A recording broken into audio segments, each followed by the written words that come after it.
Can I welcome members, officers and the public here in the room or watching on the webcast to today's meeting of the Budget and Performance Committee. Please make sure that your electronic devices are switched off or to silent mode to avoid any unnecessary interruptions this morning. And can I start by asking our clerk, Paul Goodchild, if any apologies have been received? Thank you, Chairman. No apologies, but we have 3 Assembly members joining remotely. Assembly Member Clark, Assembly Member Harani and Assembly Member Dr. Sahota. Thank you, Paul. Can I ask the committee to note the recommendations set out in item 2 and ask if members have any other interest to declare? Thank you. Can we confirm the minutes of the meeting of the Budget and Performance Committee meetings held on the 23rd of November 2021, 8th of December 2021 and 9th of December 2021 to be signed by me as a correct record? Thank you.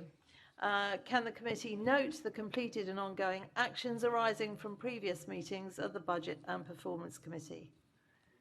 Thank you. We now move on to our main item of business, which is a discussion on the 22-23 GLA group budget.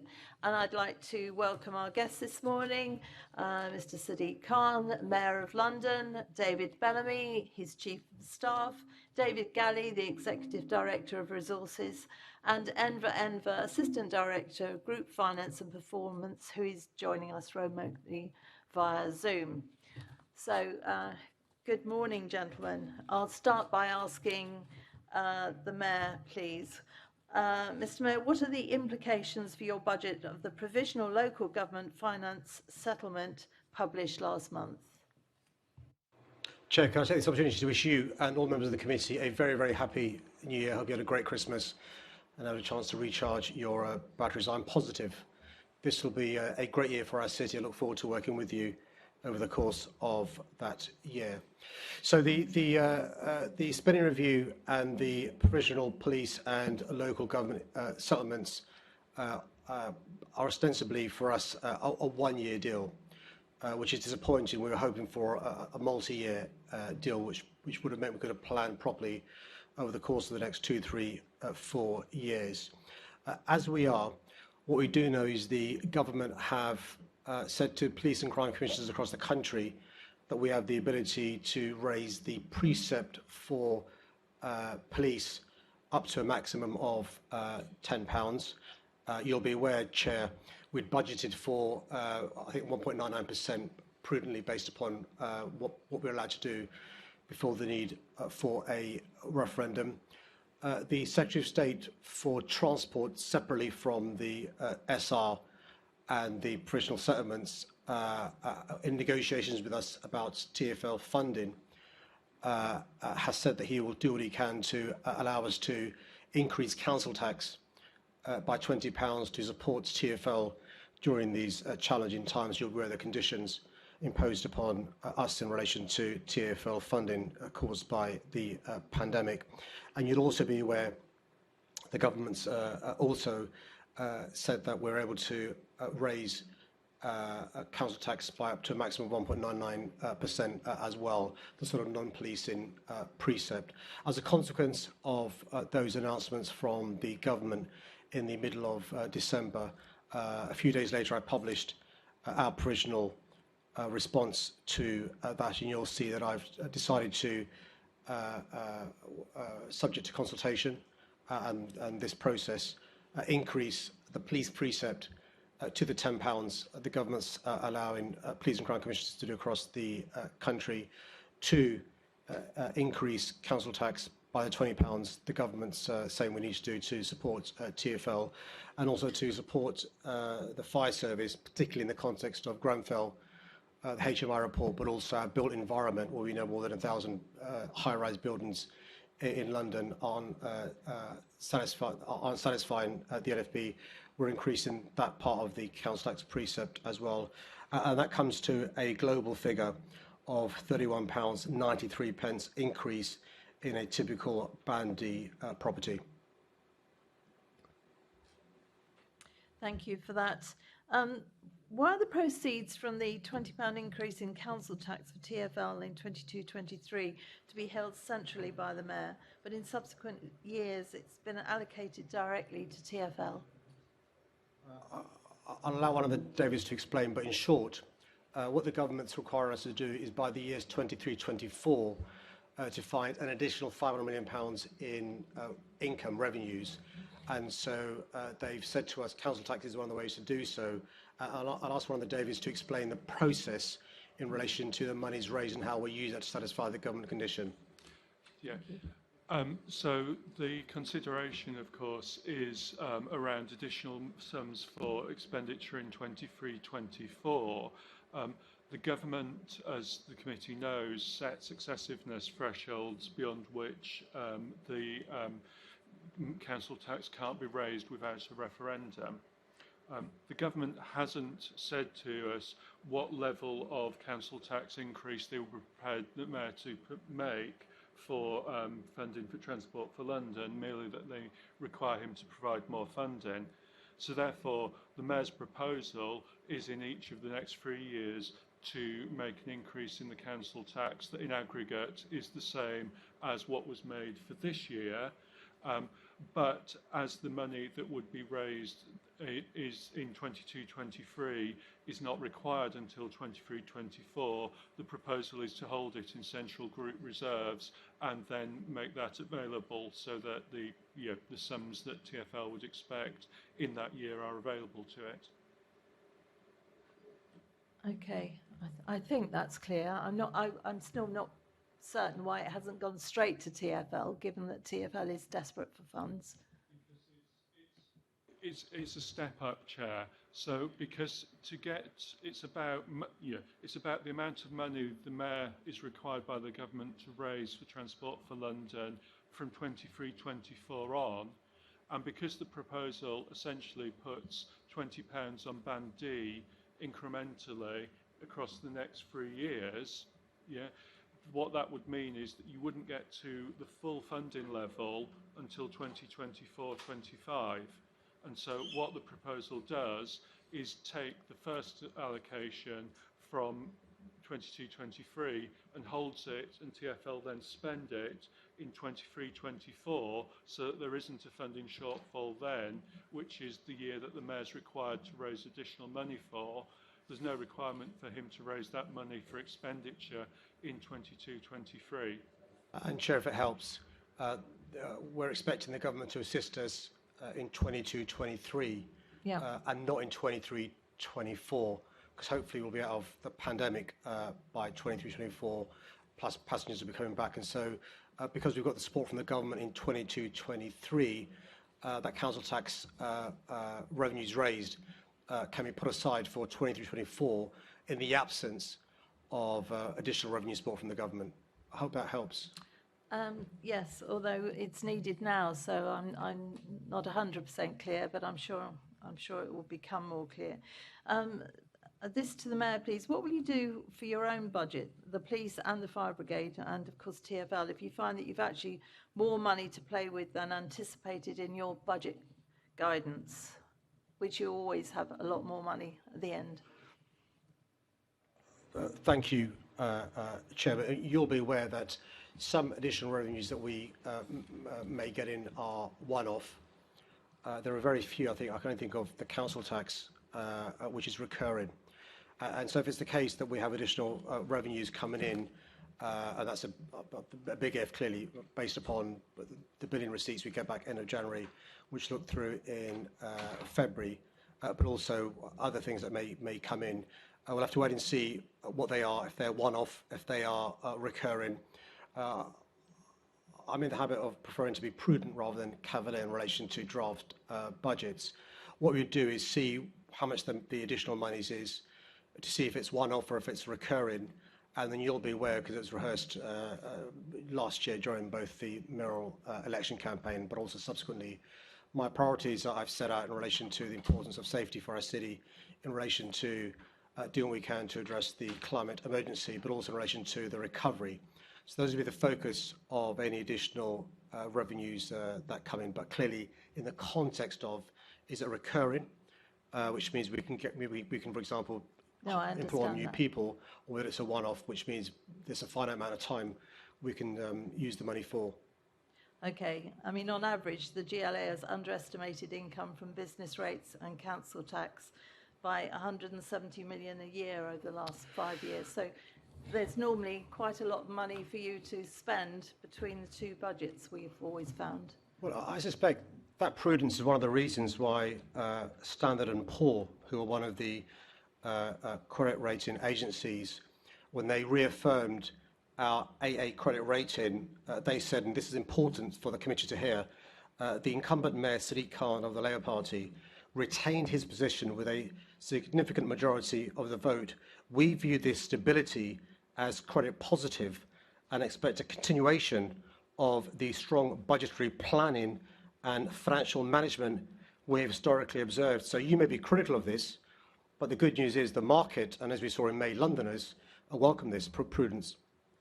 Well, you could call it prudence, some could call it total inaccuracy, and things that we called it last year when £100 million just suddenly appeared, I couldn't repeat here because it was outrageous, really. So your priority areas for additional funding is around climate change, etc., is it? If you find you have this sudden windfall, which you often do. The priorities of the administration are around Londoners' safety, in relation to our city's recovery, in relation to addressing the climate emergency, in relation to opportunities for young people, and in relation to making sure we build the genuinely affordable homes Londoners need. Okay, thank you. We'll note those. David Gallie, we've seen 3 different approaches in the published budget proposals from the functional bodies in terms of recognising unagreed government funding and the treatment of budget gaps. Did you set the approach taken in each of those examples? Chairman, this is referring to the Employers' National Insurance Levy. It's a share. TfL presented a budget that appeared to be balanced by using reserves beyond the level that were available. It assumed government funding 22-23 that had not been agreed. That contrasted with MOPAC, who did not assume government funding that had not been agreed and has shown a funding gap in its budget and plans as additional funding required while maintaining a level of reserves. And the Fire Brigade assumed government funding that had not been agreed but limited its expenditure to a level that could not be covered by reserves if not ongoing funding. So all those 3 have adopted a different approach. So did you set out the approach in each of those examples? I mean, Chairman, what we do is set out each year notional allocations of business rates and council tax to each of the independent functional bodies. It's obviously for them to then determine the approach to how they will balance their budgets. Clearly, all 3 are in very different circumstances. TfL's position I don't need to rehearse, but clearly they rely upon a very high level of extraordinary grant next year to balance their budget. MOPAC have a position now where they have largely balanced their budget. There's a small budget gap at the moment, which can be managed through the process over the next couple of months. The Fire Brigade have a balanced budget for 2023, but albeit there are big cliff edge issues for them to consider in later years. Well, the MOPAC budget was quite dreadful. We're coming on to that later. So you set the approach taken by each of those bodies, did you? Well, the Mayor sets out his approach in the budget guidance in the summer. As I said, that reflects the allocations he makes notionally of the assumed business rates and council tax for then the independent functional bodies to then determine how they will then make proposals to the Mayor about how they will set a balanced budget for the forthcoming year. Yes, but do you think it's helpful to the public to take such different approaches for the same circumstances across the GLA group? Well, Chairman, as I think I've explained, I think each of the functional bodies are in very different circumstances. I mean, TfL, as I said, and to repeat, require extraordinary government grant to be able to balance their budget in 2023. MOPAC have largely balanced their budget. That's largely as a result of the Mayor's decisions on council tax. The Fire Brigade have balanced their budget in 2023, but that's obviously based upon issues that will need to be resolved in later years. So they're all in very different circumstances. Well, we'll go through them separately shortly. What level, David, what level of additional funding has been included in the Mayor's consultation budget compared with the initial 22-23 published budget proposals? Well, at the moment, pending all the uncertainties we still have on our budget process, I'm sure we'll explore a bit later on, the only really material change that's occurred is the government have announced a one-off grant of 36 million, which the Mayor has chosen at this point not to allocate. But by and large, the settlements we've had from government are essentially the central scenario the Mayor assumed back in July. Okay. I'll go over to my colleague, Assembly Member Russell. Thank you, Chair. Mr. Mayor, on council tax, I just wonder if you're concerned about the different impact of this extra council tax on people living in different boroughs. The very poorest residents in every borough get a discount which is based on the council tax reduction scheme of the particular borough that they live in.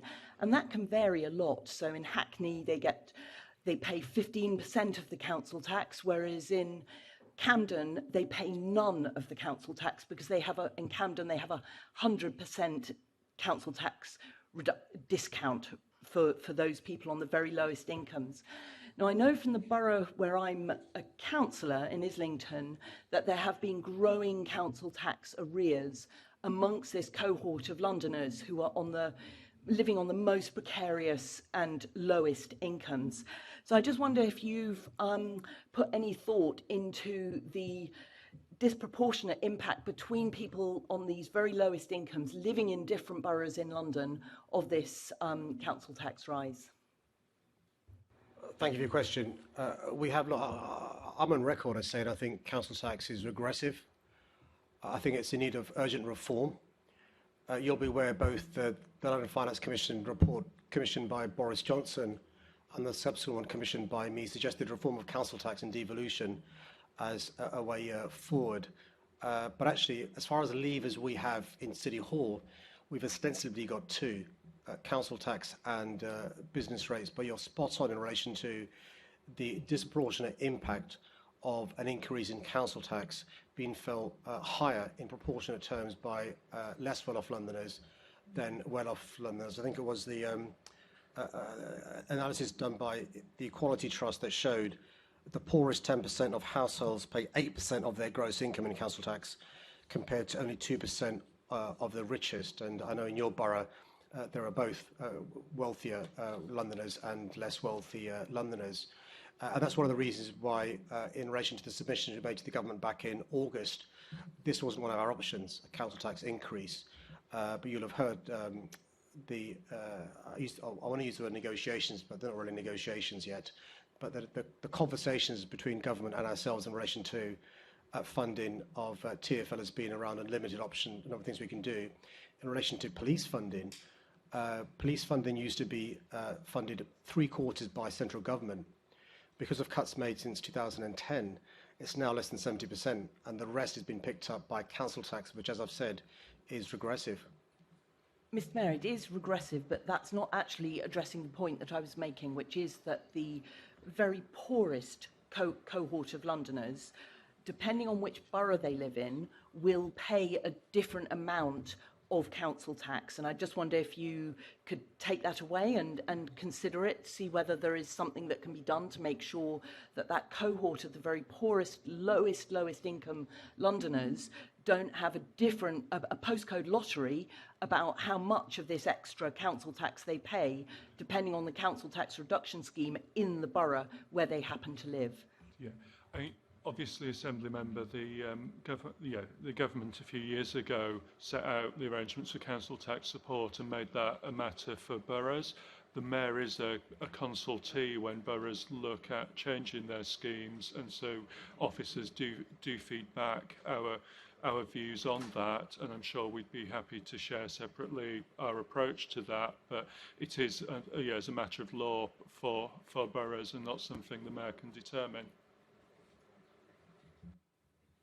Sorry, I have just one extra question, which is in terms of this council tax being allocated to Transport for London, doesn't that mean that fare payers are effectively paying twice for making a double contribution to Transport for London? Because fare payers are already forming the huge majority of TfL's income? Well, of course, there will be a great many Londoners who both pay the council tax and pay to travel on public transport. That's right. But the two groups are not absolutely identical. Clearly, there will be some people who essentially never use public transport, but and drive, but gain benefits in terms of more space on roads through people who use public transport. Equally, there will be people, visitors to London, whether from outside London, domestically or internationally, who pay fares, who don't pay council tax here. So they're not. Absolutely, there's a significant overlap, but they're not quite the same two groups of people. Thank you. Assembly Member Fortune. Thank you very much, Chair. Just following up on the welcome commitment for Crystal Palace Park and the funding that's going to be allocated to do the refurbishments on that. I was looking in the budget document and just trying to locate where that capex for that project might be identified. I can see that there's other projects up to 10 million. There's a line for that. I was just wondering where we would be able to find that allocation of cash in those documents. I'll let Gallie come in if you've got the specific answer.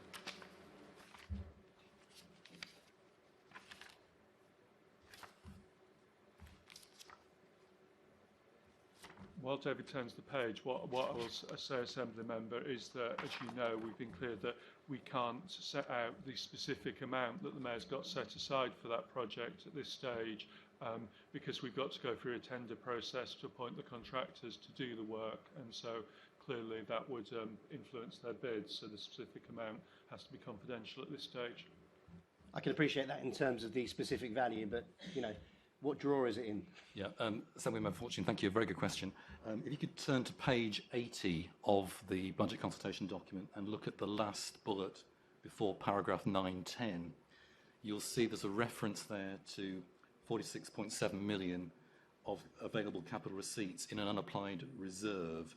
Now, as Chief of Staff has said, obviously there's a lot of work still to be done on the exact costings of the works at Crystal Palace and also the funding sources for that. But that shows one of the potential funding sources that is available, alongside obviously the one-off sums of business rates that are set out also in the GLA revenue reserve. So there is funding that is potentially available for the scale, but at this point, obviously, we are very want to keep the issues tight at the moment until we're actually able to have a procurement process and know the exact costs, and also, most importantly, also external funders' contributions to the works required. Okay, so there's three potential streams there, which is external funding, you've mentioned at the end, any potential that we can claw from business rates, but you're highlighting specifically that reserve capital receipts fund. That's correct. And through those three streams, we should be sure that there's that funding in place to regenerate that park, which means so much to so many people right across London, actually. Yeah, I mean, obviously we await the detailed works, and clearly once detailed feasibility is undertaken, there may be things that are discovered in the works that are greater than the initial costs that I've seen in confidence. But from the three funding sources that you've described, I'm confident that at the moment we have sufficient funding to do the works that are necessary. Three funding sources you described, so don't try that one. And then any idea on jump on your leg? Any idea on timelines?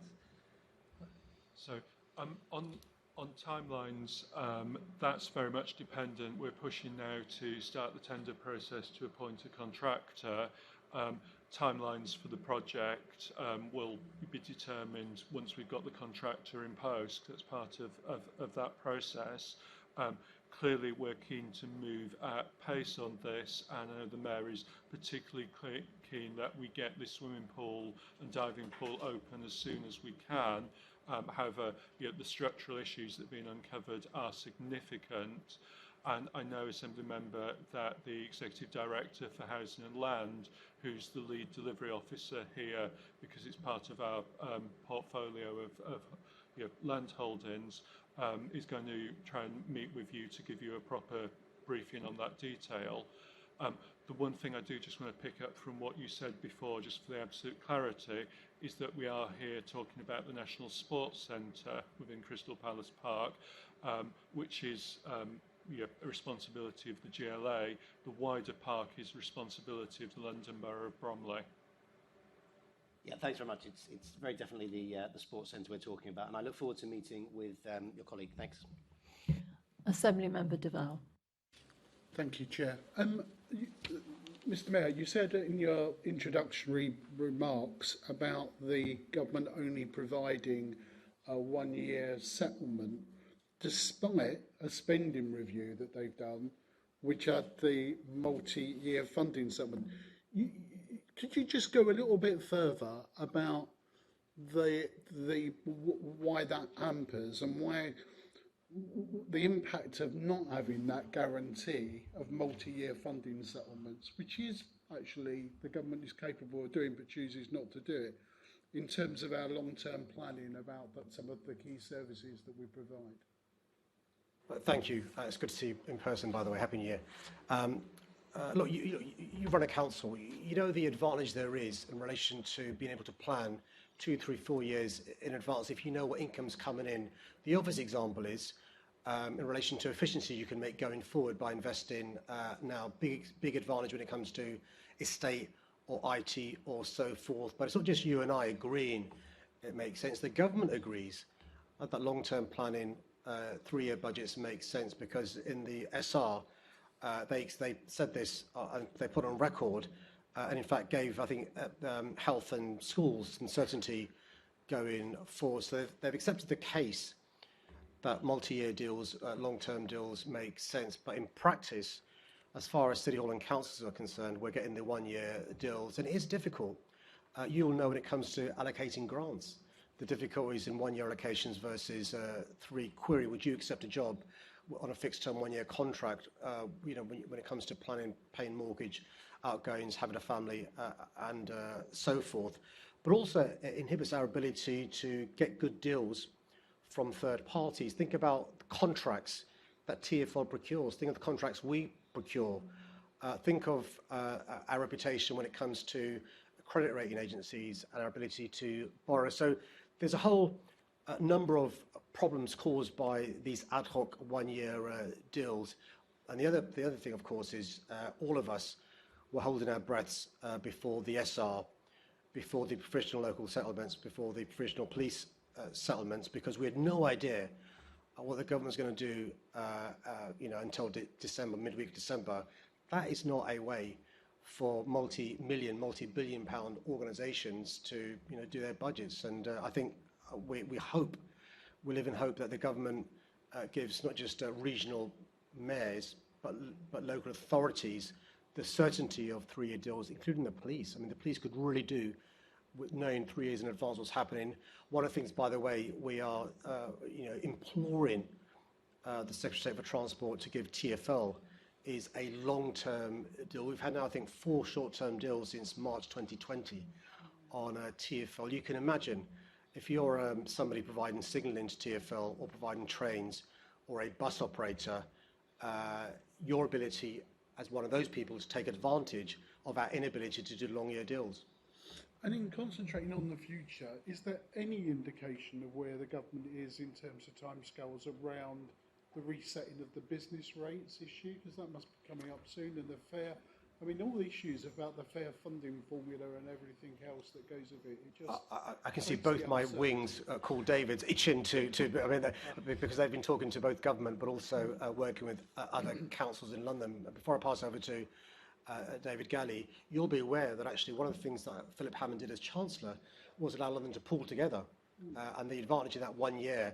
And we've got the architecture there to have long-term working together. Unfortunately, that can't happen because of the lack of long-term, business rates news from the government. But there is, some smoke signals coming up from government. I'll let David Gallie give you an update. Thank you, Mr. Mayor. So, yes, the short answer is no, we don't. There are some smoke signals, as the Mayor says. On fair funding, in work, he's beginning to start with the Home Office and policing authorities around the police fair funding formula. I think it's important to recall the abortive funding formula for police that we had a few years ago, which set out dramatic losses to London. Obviously, we fear there may be of that same sort of pressure that might occur on police funding formula. On fire, again, obviously fire is split responsibility between Home Office and MHCLG, so it's a little bit unclear quite when the fair funding conversations will start.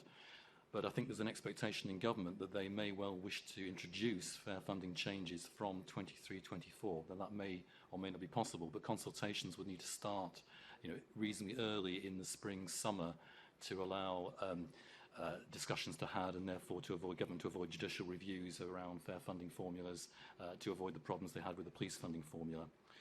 On business rates reset, again, there's nothing firm from government around the business rates resets. There were some small marginal changes, improvements that the Chancellor announced in the spending review arising from business rates, but nothing on the fundamental issue that remains of the fact that retail premises are and warehouses are clearly in different circumstances, and the world has changed in terms of the revenues for businesses in those different scales. So, warehouses, the Amazons of this world, are clearly not paying their fair share of business rates compared with the traditional high streets, and that remains a kind of fundamental problem. The difficulty the government has is they raise some £31 billion nationally from business rates. So any fundamental reform of business rates needs to address the loss of income that might potentially arise from relieving some of the pressure on businesses from business rates.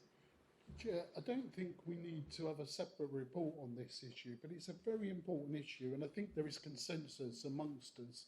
I think even the LGA Conservative group would speak about the issues around local government funding. We need to actually add our voice to the present government's policies causing problems of uncertainty through long-term planning, which is in all our interest in terms of receipts of grants or new grants that may arise or not. We need to get right. So maybe when we do our final report, that we will probably do a section around some of these problems that they're creating and not helping in terms of delivery of services long term, never mind our financial situations. I just would like to put that marker down. We'll pick up on that. Long-term funding has always been an issue ever since I've been involved with these bodies. One very quick one before we go on to the next section. This is for David Gallie. The core draft budget included a breakdown of additional resourcing for the Mayor's Manifesto commitments, which either were not included in the original plans for 22-23, but were now funded in the draft budget, or where additional resources were being allocated to existing funds or projects as a result of Manifesto pledges. Would you or the functional bodies be able to prepare a similar analysis across the combined consultation budget so that we can gain a better understanding of how the Mayor's Manifesto has directly impacted on the funding being made available? Chairman, thank you. We have got that information available. One of the issues we have in producing the consultation budget is keeping it to a relatively limited size.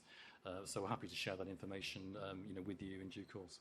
On that exceptionally good news, we'll move on swiftly to the next section. Thank you very much. It's going to be started by Assembly Member Duval. Thank you very much, Chair.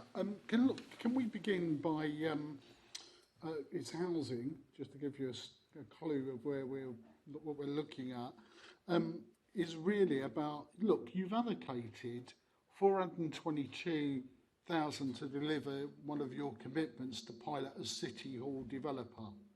The pilot will be informed by Lord Kerslake's independent review. When do you expect the review to be published? I suppose really we ought to start a little bit before that. What prompted you to commission the review? And what do you hope it will achieve? Thanks, Chair. With your permission, can I just spend a minute talking about business rates? I know we've moved on.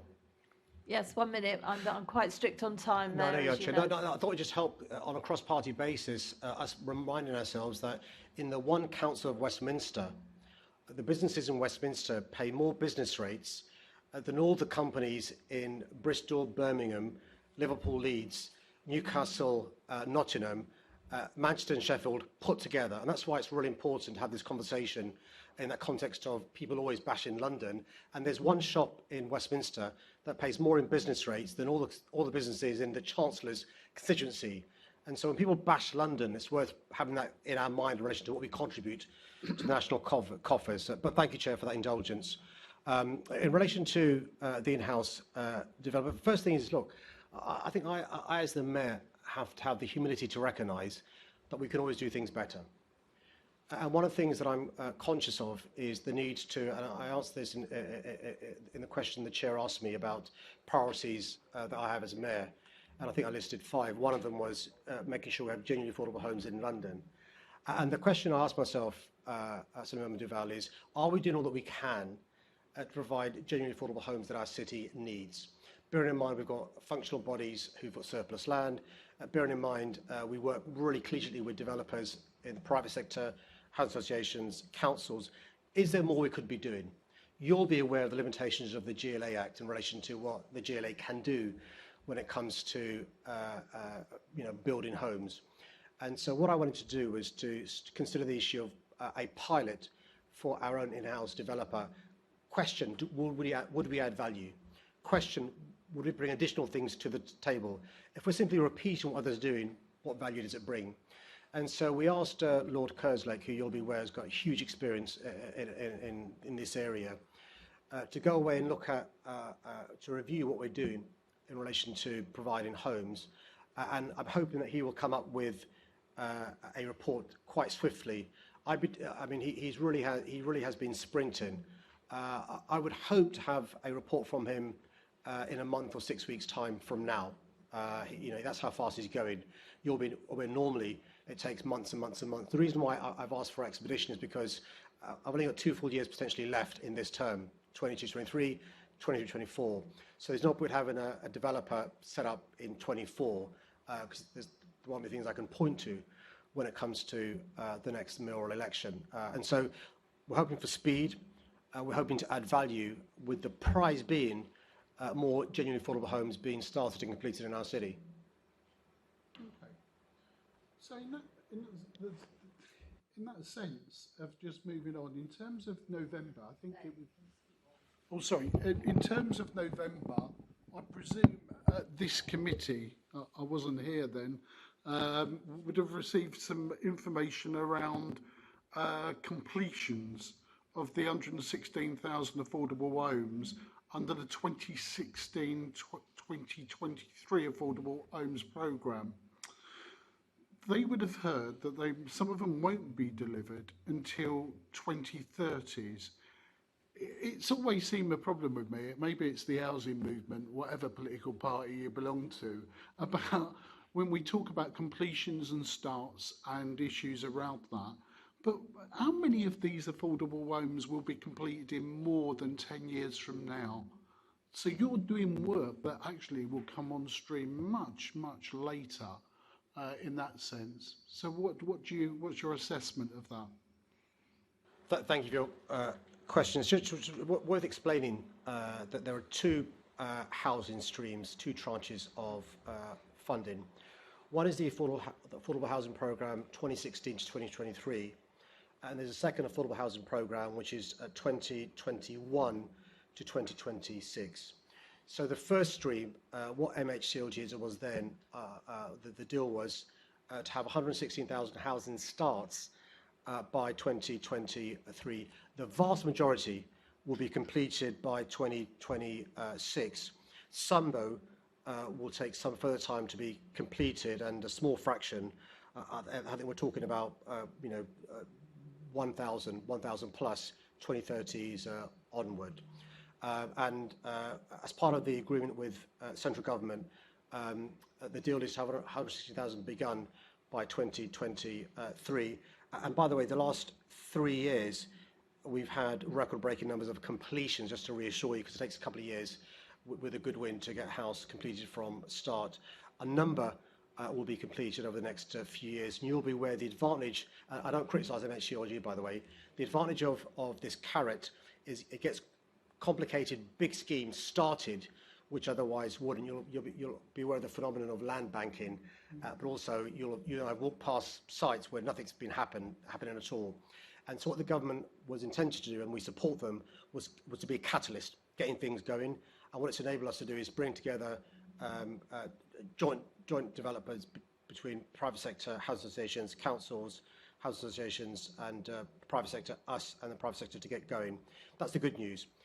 The other piece of good news is, again, to give credit to the government and us working together, we've tried to improve the model in the first tranche with a second tranche so we can have a carrot for completion as well. So with the second tranche of funding, that's 21 to 26, there is a carrot to start, but also a carrot to complete by 2029. So although the second tranche of funding, which is for starts by 2026, you'd expect the completion to be sometime in the future.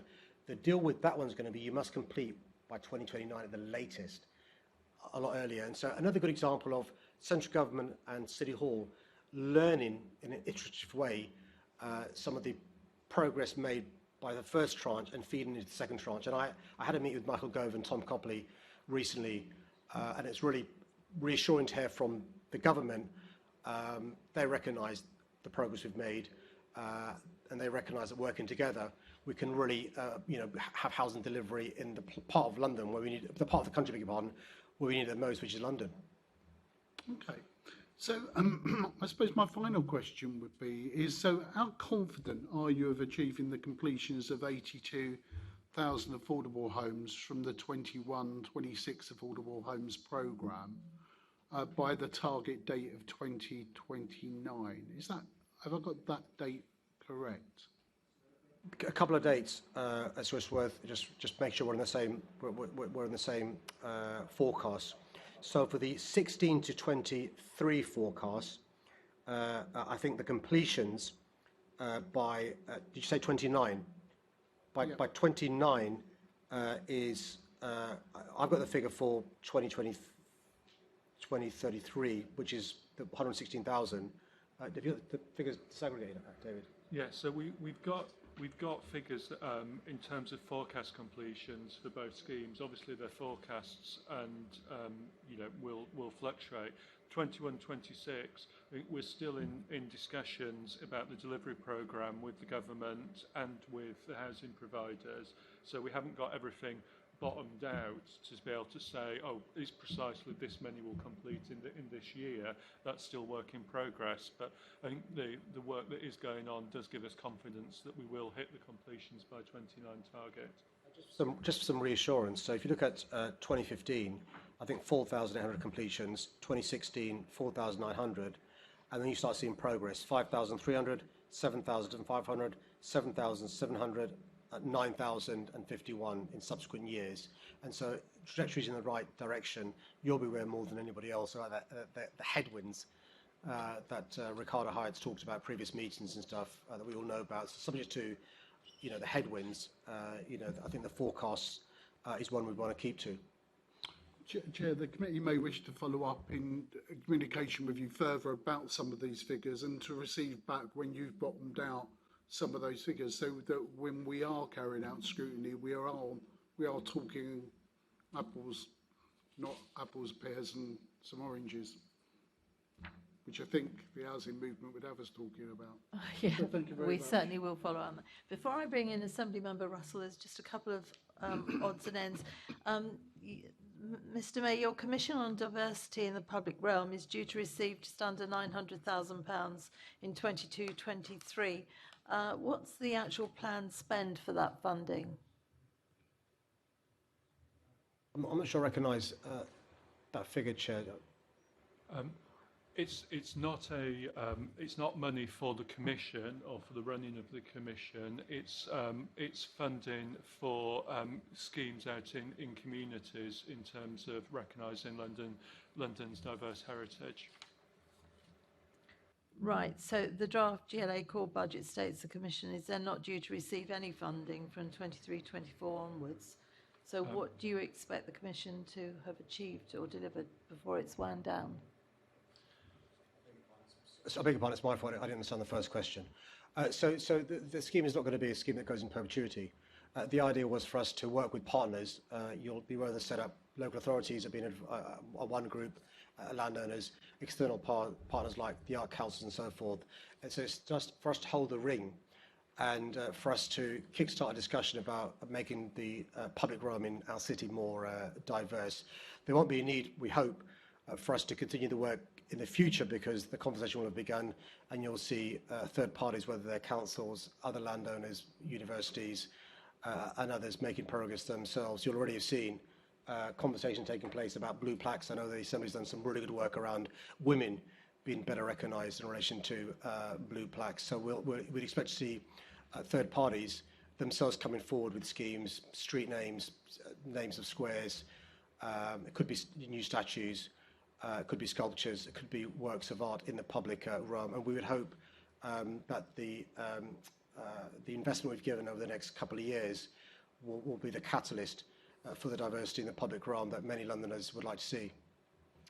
Okay, we'll keep our eyes on that. Also, what's the total allocation for London and Partners expected to be in 22-23, including both the core funding and any programme-specific funding they are expected or likely to receive? I'm sorry, Chair, I couldn't keep up with all the question there. Sorry, that's my fault. Shall I?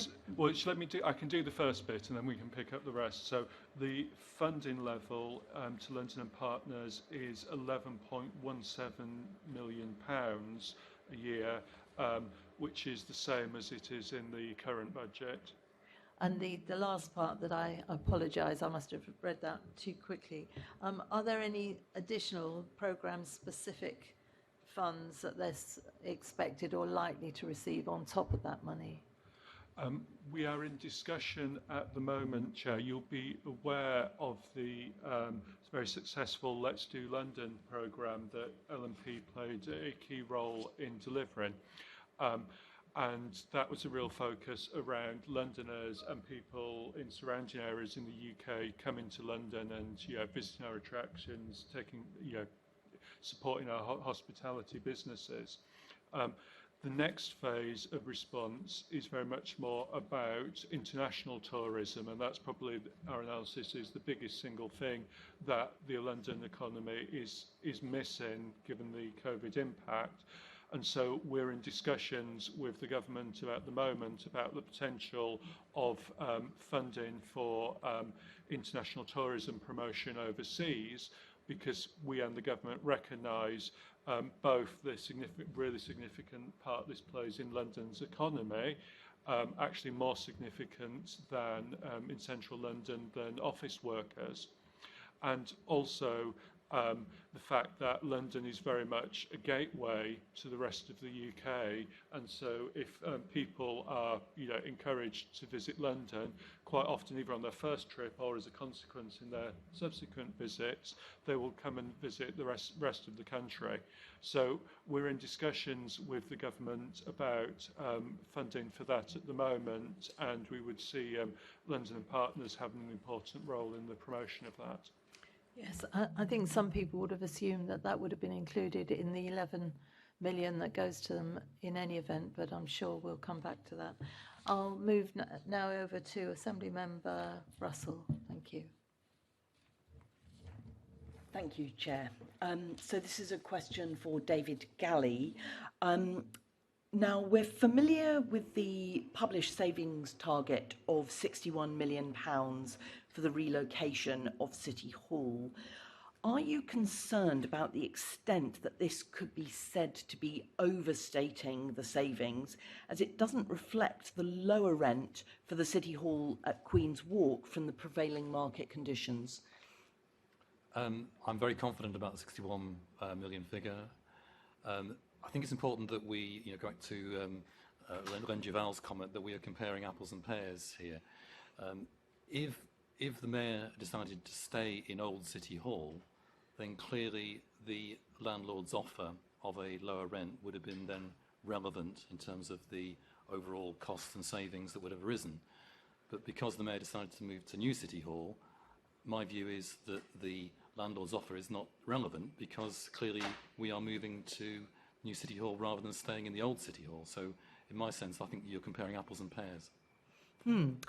Okay, I'm not sure that everyone would agree on that, but just picking up a bit more on these apples and pears, do the City Hall relocation savings reflect the downsizing of office space that is a core part of the plans? I mean, the overall savings do.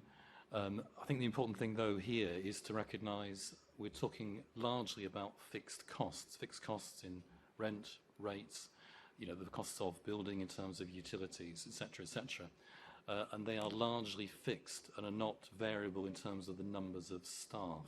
So although there is an element to which we could have downsized the overall numbers to reflect the fact that there is less desk space than under the old configuration in Old City Hall, the extent to which the fixed costs dominate the overall costs means that the additional savings you might bring in from the lower number of desks are largely immaterial. But it's not just the cost of the actual desks, it's the space that those desks and offices would occupy. So we're occupying, that there is less space. So of course the fixed costs are going to have gone down. But I think what my question was does the savings figure reflect the fact that we are occupying much less space? There's much more hot desking.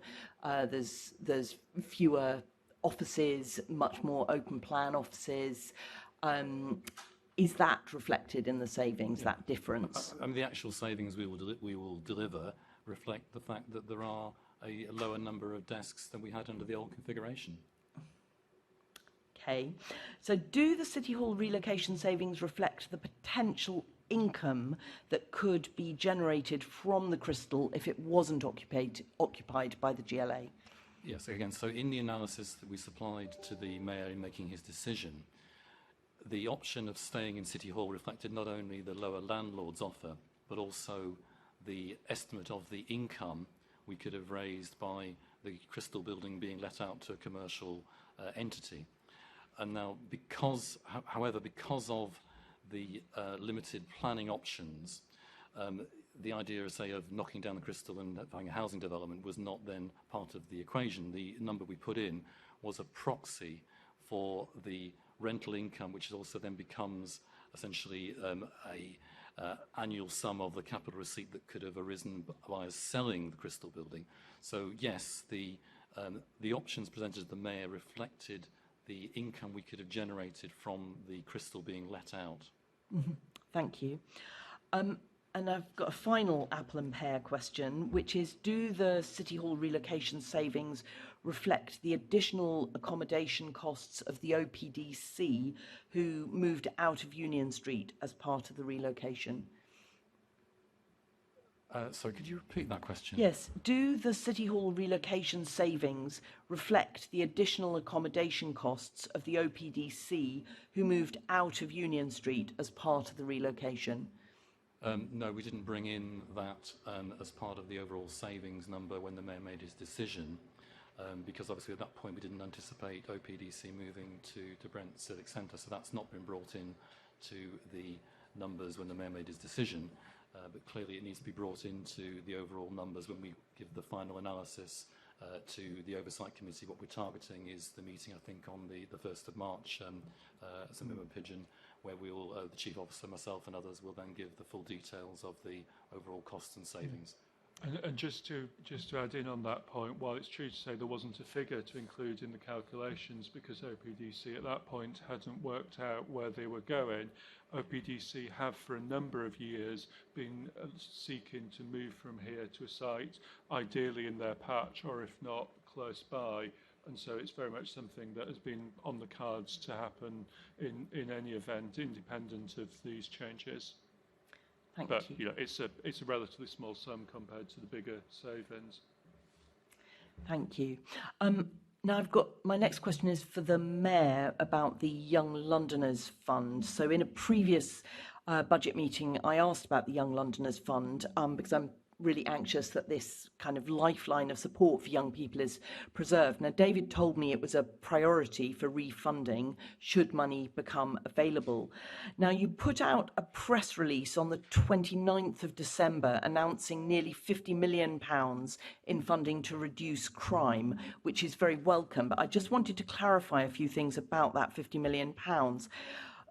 Particularly, what proportion of it is new? Because I noted it was there was a note in the press release that actually said that 39 million has already been issued to local authorities. So can projects, so yes, so one question is, so that how much, what proportion of this money is new, and can projects that were awarded money from the Young Londoners Fund get hold of any of this, or is it all for local authorities? There's also been, by the way, a subsequent press release to the one you mentioned, announcing additional money just before the Christmas, or just after Christmas, I think of £50 million as well. So the Young Londoners Fund, if just to remind colleagues, was the one-off business rates being spent over 3 years, which began in 2018. So it's not true to say that all of it runs out at the end of this year, because obviously we didn't begin all of it in 2018. There is also some good news and bad news, which is that because many of the groups we were working with couldn't spend the money during the pandemic, there's been an extension we've given them to spend the money after the pandemic, which is really important. The bad news being, of course, that they couldn't help young people in the way they'd hoped during the pandemic. But the reference to the press release you mentioned of the 100,000 young people being mentored. It was the 29th of December, 50 million was the press release I mentioned. Yeah, so that's the press release talking about the MOPAC Crime Prevention Fund, which is money that is allocated to local authorities, and then it will be for those local authorities in the area to decide how to use it best. And that's separate from the Young Londoners Fund. Yeah, I know it's separate from the Young Londoners Fund, but it's but the point is it's plugging those gaps from the young, from that Young Londoners Fund. No, it's not. It's plugging the gaps from 11 years of cuts from central government. And what the Young Londoners Fund was doing was seeking to plug that gap. Let's be quite clear about this. So what we're doing is adding to the monies London's receiving from City Hall with a combination of the VRU, but also the money we're giving to councils as well. But my question is that press release on the 29th of December announcing that £50 million said that 39 million has already been issued to local authorities. So is that new money, or is it a re-announcement of money that local authorities already had? It's not a re-announcement. The allocations that MOPAC makes to local authorities are something that's gone on in successive administrations. So it's the public confirmation that allocation has taken place, and that local authorities will be moving forward in their local partnerships about how to spend it. In terms of your point about the Young Londoners Fund, as the Mayor says, it came from historic one-off funding. As we sit here, we don't know whether there will be any one-off funding this year, as we've discussed already in the meeting. There is funding available within the recovery mission, but that's really about trying to build a partnership approach to how we fund the support for young Londoners, recognising that local authorities clearly don't have the capacity to do it anymore, as the Mayor just said, on the scale that's needed, and whether the Mayor has the ability to contribute currently reflect, it only happens in good years for business rates, and we don't know whether the reforms to the business rate system that may happen are going to have that possibility at all in the future. And that's why we're trying to work with partners to build a more collective approach in order that funders can come together and work most effectively to support young Londoners, and the Mayor will be able to contribute as part of that partnership effort when he has the resources to do so. Thank you. And there's one other thing I just want to clarify. So the adult education budget has helped to fund a lot of training schemes in your budget, and I'm concerned that about the under-19s who aren't eligible for the AEB funding. So are groups that specifically support under-19s, and also those that provide universal rather than targeted youth services, eligible for any of that money that was announced on the 29th of December? It's just worth clarifying that some of the allocation goes to councils for them to be the decision makers in who the money goes to, and it's a council to council decision. I suspect, I'd be astonished if none of the 32 councils were given some of that money to some of the groups you're talking about. But you're right to remind us that although, and I'm very grateful, the government's devolved to us 19 plus adult education, we've not been devolved 16 to 19. That'd be the real game changer in relation to our ability to help the sort of cohort you're talking about. And finally, what budget that 50 million that was announced on the 29th of December, what budget is that coming out of? Where's that money come from?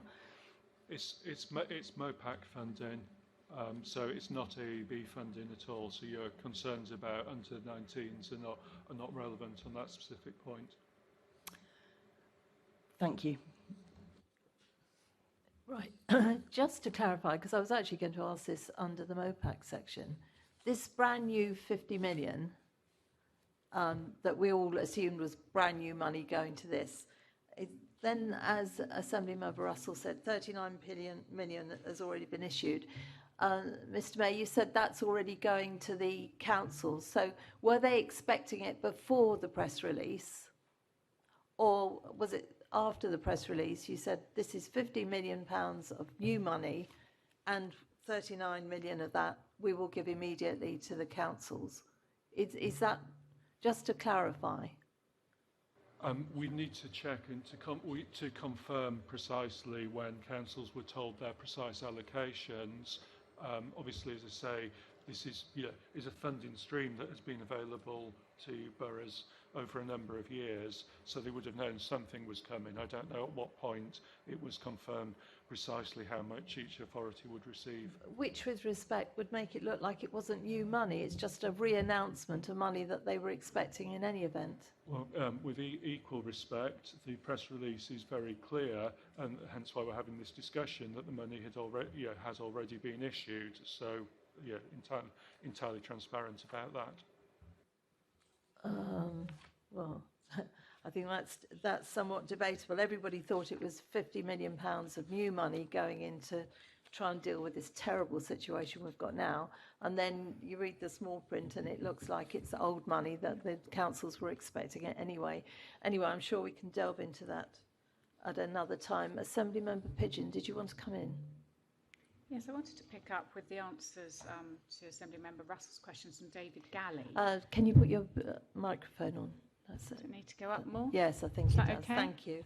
Okay, sorry. I wanted to ask David Gallie a follow-up to the questions about City Hall relocation savings, because he didn't actually answer the Assembly members' questions. You talked about the decision report, and yet the £61 million that's quoted, it's become gospel that the savings to move out east to £61 million, when that's clearly not the case. It might have been at the time of the decision, but things have changed. We've already heard OPDC are now having to pay rent. I don't know whether there's additional costs around MOPAC, for example, and we'll hopefully get some more information on that in March.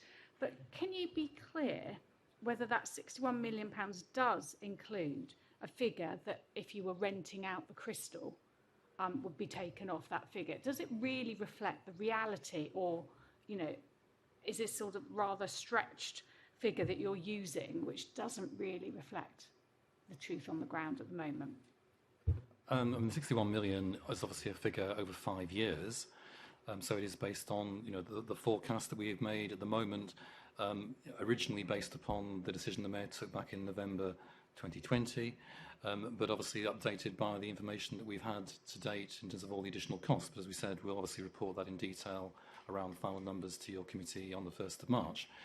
But just to go back to the kind of apples and pears question, the savings that we would have made from the revised landlord offer if we'd have stayed at Old City Hall were included in the estimate that we made of the costs and the savings that have arisen if we may have made that decision to stay there. But they are not relevant to the actual savings we are delivering from the move to the new City Hall, because clearly it wouldn't have arisen because we wouldn't have made the savings because we wouldn't be in Old City Hall. So, I struggle with the logic of including the landlord's offer in the savings that would arise from the move to the Crystal.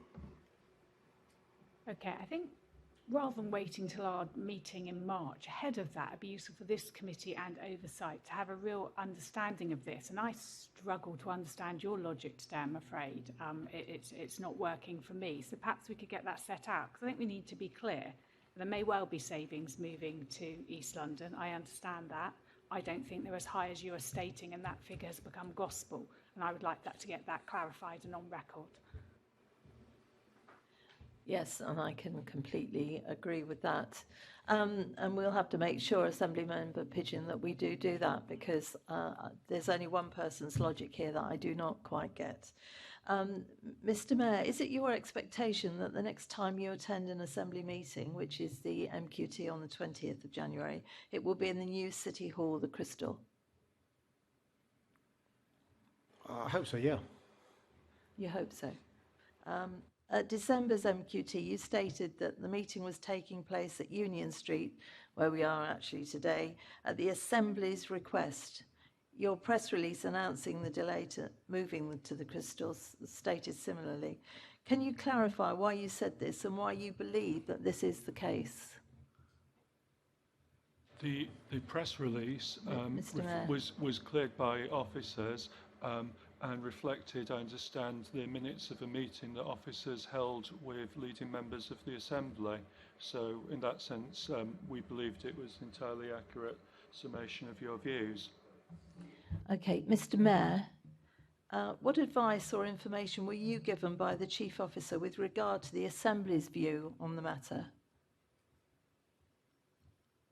I can't recollect what an individual officer told me, but my recollection of what you said that I said at MQTs is the recollection that I had, which is that members of the Assembly wanted to be near to their staff and near to their offices when it came to Mayor's question time and Assembly meetings, and that's why they were keen not to have a meeting in advance of what I'm talking about held at the new City Hall. That's very interesting. Did the Chief Officer at any time express any concern to you regarding the feasibility and practicalities of holding the December MQT session at the Crystal? Many conversations in December. I can't recollect who said what. Well, the trouble is, Mr. Mayor, we can recollect. We recollect very well indeed. I'll leave it at there, and I'll put it in writing to you what we were told, because the press release was incorrect and very unfair on all Assembly members. We're running out of time, so I'll leave that now. I'll write to you, Mr. Mayor, about that, because happy we are not. We're going on to section 3 now, which is Transport for London, so I'll hand over to my colleague, Assembly Member Pigeon. Lovely, thank you. Mr. Mayor, you've talked earlier about I think you used the word conversation with government around finance. It's not a negotiation, I understand that. Discussions, however you want to word it. Could you provide us with a bit of an update on those discussions? What happens between now and the 4th of February? And are you able to give us any detail on where there have been areas of disagreement? Thank you very much for the question. Just to underscore the scale of the challenge we have, yesterday, when you look at tube figures, it was 39% versus pre-pandemic levels, 39%, bus 59% versus pre-pandemic. So that gives you an idea of the shortfall between fares coming in, fares we'd expect to run at TfL, and the challenge if we're going to have TfL running the way it has historically run in our capital city. And that's why it's incumbent to step in and support us during these difficult times when passenger numbers are as low as they are and are likely to be for the foreseeable future. What I don't want to do, in answer to your question, which I'll come to, is start pointing fingers and blame, because I think that undermines the conversation we're trying to have with the government. But I have got a timeline of our attempts to talk to the government, negotiate with the government, and I'm afraid it, before Christmas, was characterised by letter writing, despite our requests for meetings. Now I'm hoping it moved towards face-to-face meetings, even if it's Zoom, and conversations and negotiations and movement going forward. The current extension we have runs out on the 4th of February. And so the conversation, in inverted commas, we're having are around how we raise the additional £500 million the government's asking us to raise on top of the other agreement we've had and agreed to do in previous funding arrangements. And before Christmas, the government said to us, we want to have by a certain day, David can give you the date, it's in a week or so's time, answers to these questions about what you're going to do. And you'll be aware, because of the statutory requirements for me to do so, in advance of Christmas, I set out my intention with council tax. So I had to make public negotiations with the government for the obvious reasons. I've got to give notice of my intention to raise council tax by £20, and also the changes around fares that we discussed during Mayor's question time as well. So we're talking to the government now about how we can get to the £500 million, because, you know, being candid, the council tax increase, the fares change by themselves don't get to £500 million income by 2023, and those are the conversations we're having with the government. Okay, lovely. Thank you for that. And I appreciate you can't go into all the details public, but we understand that there was a letter that you sent to the DfT in December outlining some income-raising options. Are you able to publish that letter to the committee so we can see what options you are considering? My intention is certainly, once we've got to deal with the government, to make all communications public, because I think transparency is very, very important. I don't think it's sensible during negotiations to either give a running commentary or to publish correspondence, but also, although I'm happy publishing my letters, because I own them, I'd be unhappy publishing letters from the government for obvious reasons. And so, you know, that's the approach we intend to take.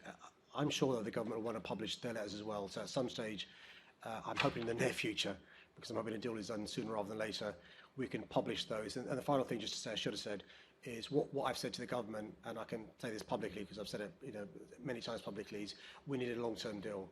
What would be not good enough is on the 4th of February, we've got another short-term deal, because what we do need is a long-term deal. And just to give you an idea of one of the problems that poses, it goes to a question Len Duval raised about the downsides of short-termism. Currently, there are some bus contracts that have been paused as a consequence of not having a long-term deal, and that just gives you an example of the consequences of that. Absolutely, no, and certainly the Transport Committee, we fully support the need for that long-term deal. But in terms of some of the specifics, we've heard about over 60s travel concessions. Do you have a figure what that costs annually? But I'm sure there is a figure, and I'm sure we can provide that to you. Okay, and we've also been hearing about proposals to increase the Oyster deposit from £5 to £7 to scrap cheaper off-peak fares between Zone 1 and Heathrow. Are you able to give us a bit more information on the financial impact of these possibilities? So those figures are there because they were given to me when I made the decision. I'm sure we can write to you and give you those figures, yeah. Okay, and there's also been a lot of talk about the withdrawal from the travel card arrangement. I've had lots of transport enthusiasts emailing me about that with concern. Is that something that's seriously on the table? It is, and again, I can, in the letter that we write to you, I can ask that to be set out and an explanation why that's there as well. And there's also a notice period as well. What it would mean for passengers, because that seems a really strange decision. So perhaps if we could get more detail on that, that would be helpful. A lot of the things we've been asked to do from the government are not conducive to people being encouraged to use public transport. I've been clear about that. Yeah, okay. That would just be helpful to get that detail. And then let's move on to Crossrail, the Elizabeth line. What's the assumed opening date for the central section in terms of your budgeting? The first half of this year, so before June the 30th, 2022. But towards the latter part of that. Just to remind you, you know this, but others may not recognise this, but the central section is simply commuters, I say simply, apologies, it will mainly be commuters from Central and Jubilee line, flipping from those lines to Elizabeth line. The real prize in relation to fares coming in, I know you know this, apologies, is the sort of stage 4, stage 5 points where we get the additional revenues to TfL. Yeah, people coming in from Reading and the like, completely on it, I understand. Okay, but you can't give any more because it looks to me like it's the latter end of the that 6 month window? I think you can, Assembly Member, when you have, we're a slightly unusual situation in that we're appearing before the committee, before Transport for London have, for understandable reasons. I'm sure when you speak to TfL CFO, he'll be able to explain the methodology more. But as you say, it's been very much about the fact that there's so much abstraction in the central section in terms of people switching to Elizabeth Line from existing pre-pandemic overcrowded services that, precisely what date in half one, I imagine, has very little kind of, material impact in terms of revenue. And in any case, all the revenue levels are so uncertain, as we've seen with the Omicron variant and the impact that's have. And even before that, the rate at which passengers returned wasn't at the level that TfL had hoped would happen. So there's still clearly huge uncertainty about that, and TfL has to find a way to budget and forecast through that. Do you have a figure for what level of fares income that TfL is assuming for that central section when it is open in the year? I mean, clearly there are risks around it, as you said, and it's hard to be confident about it, but is there a figure around that? There is, yeah.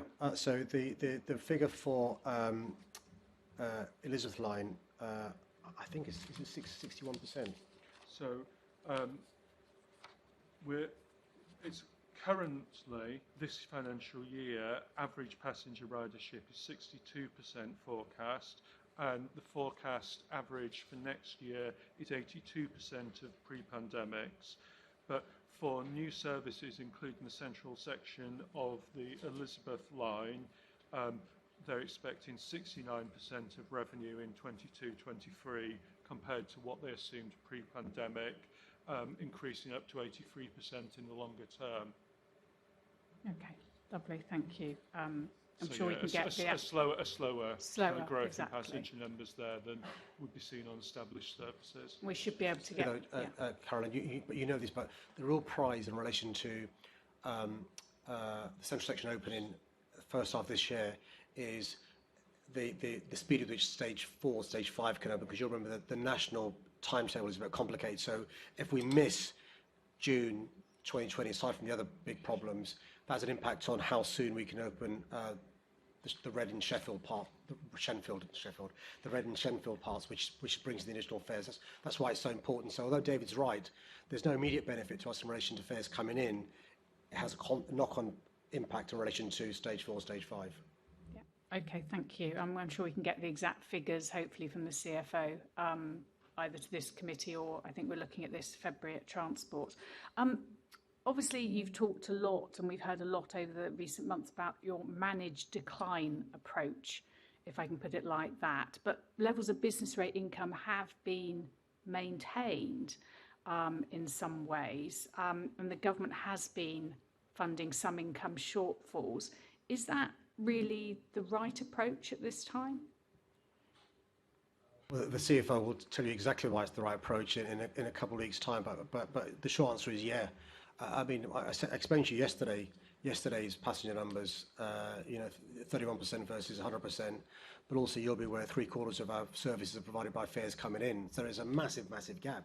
So unless the government not only confirms support in revenues until at least end of 22-23, but also the capital funding, which is really important. I mentioned bus operating contracts. You'll be aware there are real milestones, decisions to be made in relation to Piccadilly line signalling. There's a question mark over Piccadilly line trains. Big decisions in relation to what happens in the decarbonisation of our buses and so forth, so forth. So we've got no choice but to work on a managed decline scenario, because you can't disentangle capital from revenue, but also that actually there's been a huge subsidy, and I think Caroline Russell's referred to this previously in a different context, a huge cross-subsidy in relation to public transport users, subsidising other parts of transport in London as well. You'll know the unfairness of VED and so forth.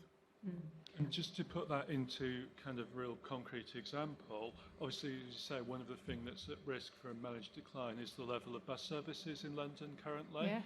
And it isn't just possible for TfL to say, right, it's April 23, we've got to start the new financial year, right, let's just stop that bus service there and save some money.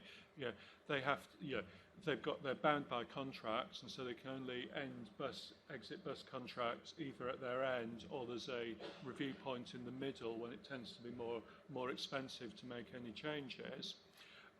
And they can't unilaterally do that because, of course, they have considerations and Qualities Act, etc., to properly consult before they take that decision.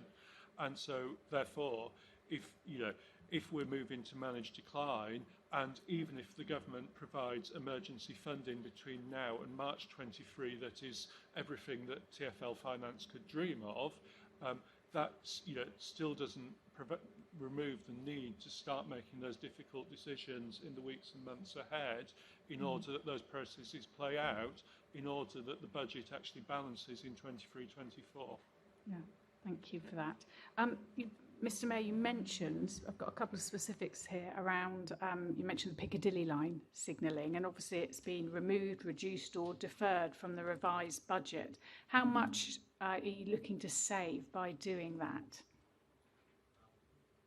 Do you have that figure? Not to hand, I'm afraid. And we've also got the figure for the Piccadilly line extension, which I also mentioned as well.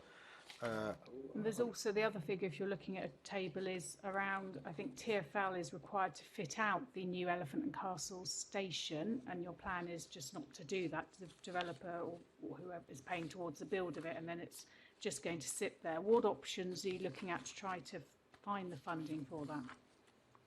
And what's the figure?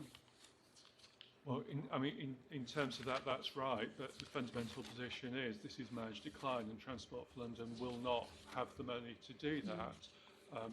Whether, hypothetically, would the local the developer on the site there, I went on the train past there this morning, there's an awful lot happening. Would the developer see it as so important that they wanted to make a contribution?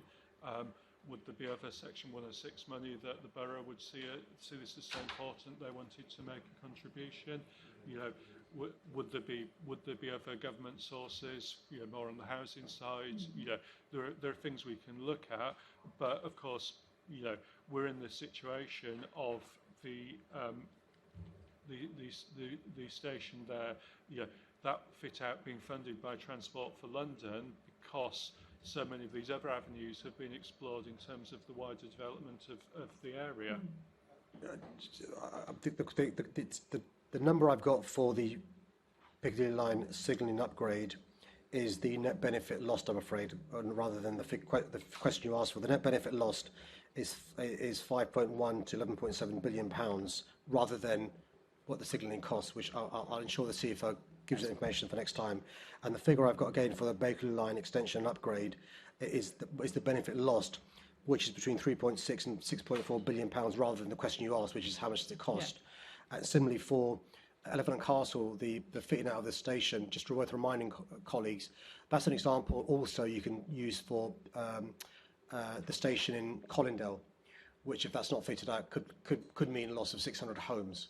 So it's just worth reminding all of us that it's not simply pounds and pence saved, which is what the crude advice CFO will give us, because that's his job to make sure the budget balances. But the knock-on consequences aren't just the benefit loss financially, but also homes not being built and so forth. Yeah, thank you for that. Yes, just to clarify, the figures the Mayor quoted are over 40 years, so the 5.1, 11.7, so the 40 years. Thank you. And finally for me, I've got a couple of little follow-ups to this, but how confident are you that you can deliver your manifesto commitments in relation to transport, given the financial situation TfL is in? It depends which part of the manifesto. So I'll give you an example where I'm really worried is you and I often talk about, and you've been incredibly helpful, about road deaths and injuries, and you've been a real champion of our Vision Zero policies. On average, every 100 deaths on our roads, on average more than 2,000 serious injuries. If we have a managed decline scenario, if we haven't got the support we need, a lot of the policies that will lead us to have zero deaths on our streets by 2041 will not be able to happen. That's just one example. I mentioned housing delivery, I mentioned Colindale because that's at the fore of my mind. A lot of our housing delivery is contingent in relation to the station changes. You mentioned Elephant and Castle. There are a number of stations across the city where there is a need for transport improvements before housing. Other manifesto commitments we should be able to do, notwithstanding the managed decline scenario, because they're so far ahead. Bank station being a good example. That should still go ahead because the cost of cancelling that is so expensive. I'm really pleased that we were able to welcome the 2 stations at the Northern Line extension. Crossrail will open this year. So at some stage, once a deal is done with the government, we'll obviously have to look back at the manifesto to see what is going to be able to be delivered and what may be lost, what may be delayed. Step 3 is a big passion of mine, and you've again been very collegiate in relation to Step 3. You know the progress we've made, roughly speaking, going from a quarter of our stations on the underground being Step 3 to almost a third. I think the further progress there will be lost, another commitment that I gave during the election campaign. So those are some things we'll have to look into and stuff once we've had a deal with the government. At this stage, everything's up in the air, save for the things we know can't be cancelled because it's so far down the road. Step 3 was what I wanted to follow up with, because you've got some schemes already in progress. There's nothing else in the pipeline, it seems, and yet in the transport strategy, you've got a commitment for the tube to be 40% Step 3 by this year, and you're up to about a third, you said. So is that one of the areas that could well be affected? Reminding ourselves that when the transport strategy was written, we were on schedule by 23 to be in budget surplus. Right? We managed to reduce deficits a record 5 years in a row, never done before 2016 on a like-for-like basis. You know the deficit went down by 71%, although you won't believe it, listen to the COVID press conference yesterday, and the cash reserves up by 13%. Good, that's a really good example you've given of one of the consequences of a combination of COVID. Nobody could have foreseen the impact of COVID, but also lack of support from the government. And I think the reality is, and as something that the Chief of Staff referred to about, you've got to plan for these things in advance. One of the reasons we're able to make so much progress on Step 3 is because of procurement leading to cost savings. Because we could say to builders, listen, we're going to do not just one Step 3, we're doing a lot of them. Costs came down, and we're able to accelerate progress on Step 3. If it's stop, start on Step 3, costs will go up. There'll be delay, and we'll be able to do a lot less. Another reason why Linda Val's question about the advantages of long-term stability, long-term planning when it comes to multi-year budgets rather than the one-year ad hoc budgets. Lovely, thank you very much. Assemblymember Russell. Thank you. I was very glad to hear you express your concern about road death and serious injury and the effects of the managed decline scenario on Vision Zero. I just wanted to ask why you have, for the trains, the buses and the tube system, you've prioritised safety in the managed decline scenario, whereas you've said that operability and reliability would be compromised.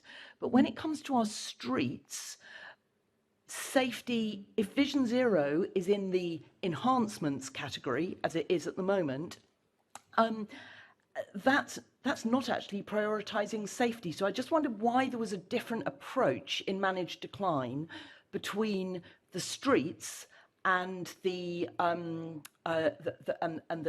tubes, buses, you know, the kind of the transport that needs, you know, that's public transport. I'm not sure that's how I articulate it. I mean, the fact that I can tell you, under a managed decline scenario, TfL's ability to progress the work needed to reach our target is severely restricted. It's because we've done the work, and the focus will have to be on safety critical measures that we've got to do, reacting to things rather than sensibly designing our roads in the way that we talked about. I get that obviously, you know, to achieve Vision Zero entirely, that's going to need investment in our streets, but it is also an approach. It is about prioritising safety.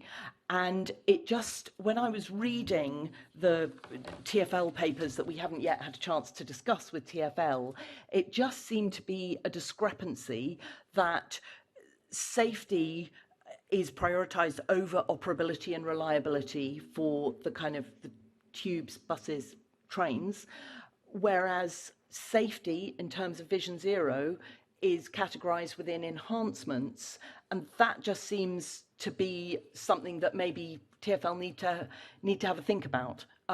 because actually I completely agree with you. Safety is if you're in a managed decline scenario, which is awful, and we've all read all the awful outcomes from a managed decline scenario in terms of what happens to our transport system.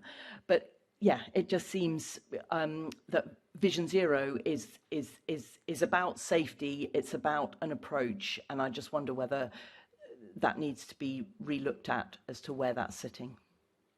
Yeah, I think we completely get and accept the point you make. Obviously, with a railway system, the focus on safety is because if it's not safe, then the system is closed and is unusable. Safety on the roads is a bit of a more graded concept where I'm sure there will be some low level of funding in there for emergency.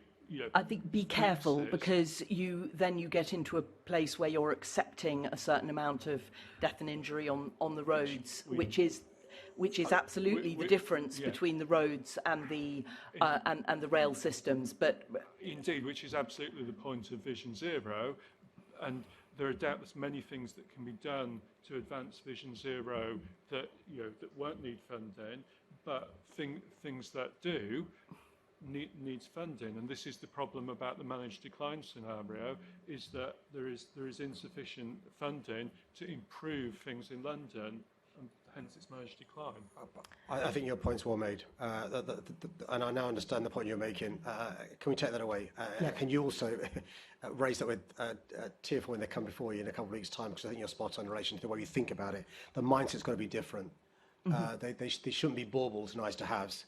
They should be an integral part of it. And by the way, when I was a practicing lawyer and I first saw a cost-benefit analysis of death, it's heartbreaking to the family concerned. And so I think you're spot on. And so it's an old school way of thinking about transport, not a new school way of thinking about it. And let me take that away, but let's together have a pincer movement on those in the transport world who still think in the old-fashioned way. thank you. Thank you. Before I bring in Assembly Member Sahota, Mr. Mayor, you've got a manifesto pledge to, quote, work with London boroughs to ensure communities and stakeholder groups are properly consulted on low traffic neighbourhood schemes, refining them where necessary and making them permanent where they are successful. So what does that actually look like in practical terms, and how are you or TfL going to go about that? Well, it's just that, speaking to councils, whether it's executive mayors or councils about the schemes they have, asking them how we can help them in relation to data, in relation to what going forward, to see whether they're going to go ahead with the scheme as it was, whether they're going to amend the scheme, and we can help them there, particularly if a scheme joins one of the roads that we're in charge of. We're in charge, of only 5% of the roads in our city, or whether it's them deciding to remove a scheme as well. You'll be aware, for example, over the weekend, Lewisham Council, excellent council run by an executive councillors and a good executive mayor, announced that after consulting with residents, they're going ahead with a scheme that was an LTN scheme. We worked with Lewisham in relation to any questions they had, any help TfL could give them.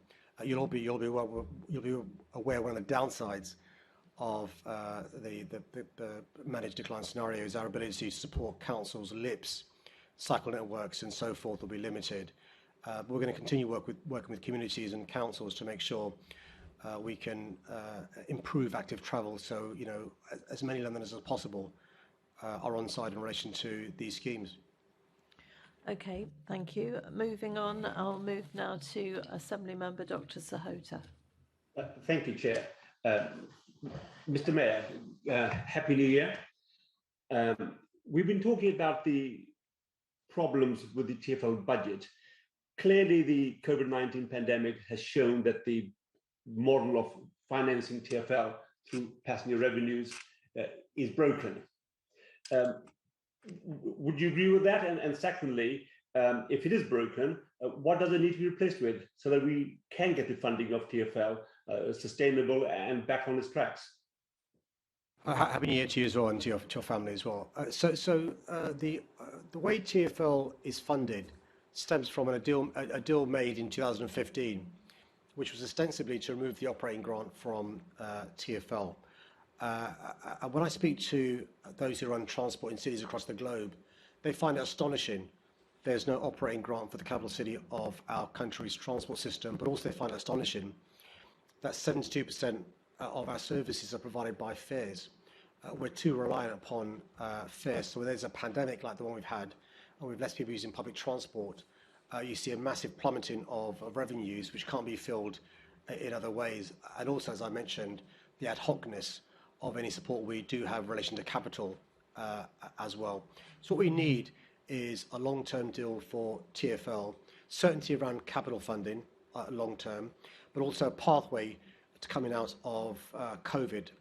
As long as there is COVID and less than optimal numbers of people using public transport, we're not going to be able to have the monies coming in that we have going out.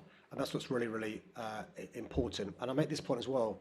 We are the only city in the country where our businesses contribute huge sums to infrastructure. Look at the Crossrail contribution made by businesses.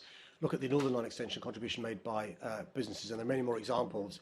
Caroline Pigeon referred to Elephant and Castle Station, good example of the developer, UAL making a contribution there, and I can give other examples across London, Walthamstow, other stations, Colindale being examples as well. So what we need going forward is support from the government, a recognition that our ability to contribute up to £40 billion in net every year to the Treasury is contingent upon our transport being properly funded. Our ability to support 43,000 jobs across the country is contingent on us being able to spend in infrastructure. And the final point I make is this. The government has laudable policies, which I support, of going to zero carbon as soon as possible, decarbonising our cities and our economy. We can be the solution to these problems by electrifying our buses, electrifying our taxis, encouraging more people to walk and cycle and use public transport. And we want to be allies of the government in their objectives rather than being seen as a hindrance in relation to a cheque the government's going to sign every year. I think that mindset the government has in relation to thinking that we're a liability rather than an asset is led to some of the difficult conversations we've had over the last 2 years that I don't think were needed had the government been more understanding of the role of transport in London and the contribution of London to our country. Yeah, thank you, Mr. Mayor. Thank you for laying out the groundwork for long-term financial settlement that we need. Now, we'd be left with a short-term deal given by the government, which was taken on the 11th hour. Can you just give us a feel of what sort of atmosphere which these discussions take place? What's the government's view about getting TfL on good funding?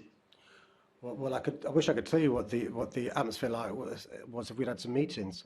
So I'm afraid I've not had the pleasure of meeting counterparts at DfT or even the Secretary of State. There was a meeting between Heidi Alexander and Baroness Vere in early December, very cordial in relation to what the junior minister said from the DfT. TfL and I meeting virtually with DfT colleagues, and I've been asked to respond to particular questions the Secretary of State has written. The point I make to the government respectfully is, rather than writing these letters to and fro, why don't we just get around a table? You will know from just the interactions you have that actually when you get around a table, when you speak, whether it's virtually or around the table, you can answer questions, avoid misunderstandings far more quicker than you can via correspondence. We know from sending texts how messages can be misunderstood and doing tweets. That's why I'd say to the government, whether it's their officials and my officials, whether it's the Secretary of State and myself, let's try and talk and resolve this, because what we can't afford to have is on the 4th of February, another deal for X number of weeks. Bearing in mind we're going to go into Purdah soon because of council elections. Nobody wants that delay happening as well. And so let's try and resolve this sooner rather than later with the long-term deal in relation to revenue till at least March 23 and capital going forward. And the reasons the Chief of Staff has said is we need to know now what future revenue streams are going to be, capital streams are going to be, so we can enter these contracts, which is so important for our city, but also jobs around the country. Yeah, thank you, Mr. Of course, this is also an opportunity for me to recognise that the hard work which Heidi Alexander did, and to thank her for all the work she's done in her portfolio. But look, what would the consequences be for London and for the rest of the country if we are again on a last-minute brink one-upmanship deal put just by the government. I mean, what are the consequences of getting right to the wire if the government doesn't change its tack on this? Well, I'm not sure if Londoners fully understand that we've actually paused giving new contracts out to bus operators to certain routes in London. We've paused contracts that we're ready to sign. We're looking into contracts that may need to be terminated. And for the reasons that have been said, often the services that Londoners receive now are services that were entered into some months and years ago. And so every day there's a delay, it's having a real impact on our ability to provide these services going forward. So in the short term, so today, Londoners won't see directly, very few will, the consequences, but already, actually, they are actually some of the consequences. Caroline Russell talked about the mindset in relation to road safety. Some active travel schemes have been paused that would have had a quick turnaround as a consequence of a deal not being done. Londoners will see very soon the consequences of the fares going up because of the impact of the pandemic and the conditions attached by the government. That's aside from the managed decline scenario, a 9% cut in tube services, or one tube line being closed down, an almost 20% cut in bus services, which is about 100 routes, with 200 routes having frequency affected, and the impact on Vision Zero with cycle routes being cancelled, active travel, and so forth. So these things are, coming to communities across London very soon, I worry. And just in terms of then the impact across the country, as the Mayor mentioned, there are new bus contracts that should have been signed that haven't been, and what that means is not only uncertainty about whether that service is going to continue, it also means that the associated order for new buses to be made in factories around the UK isn't placed. And so the impact of us not being able to sign those contracts and maintain those bus routes will be felt in factories and communities all around the country who rely on London orders for around half their business. And so there's a real viability risk for a number of bus manufacturing firms as a consequence of this. Thank you. Mr. Mayor, of course, I think one of the ideas you put forward to the Department of Transport was that London should be able to keep the vehicle excise duty, which amounts to about £500 million a year.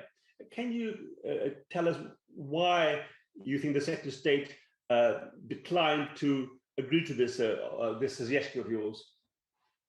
Well, there are a number of options we put to the government, and those options, by the way, weren't things that I dreamt up. These are options that were from the independent review of TfL's finances done by a group of experts, nothing to do with me, but also ideas that we took from a London Finance Commission report prepared when Boris Johnson was the Mayor of London, updated since I've been Mayor. A number of options were given around devolution, and the government said no to all of those things, whether it's Grant Shapps, whether it's a Treasurer, it's a Prime Minister, I'm not sure. But it's counter to the government saying they want other parts of the country to have a London-style transport system, because if we're not careful, London ourselves won't have a London-style transport system. And so, look, that's one of the points I'm making about if we got around a room and had a meeting and we could discuss these things, work out what exactly the issue is, and we can address any concerns the Secretary of State may have. To give him the benefit of the doubt, he may have genuine concerns, right? We may be able to respond to them, or we may be able to say, look, fair enough, we can't respond to that point, you make a really good point, let's park this on the side.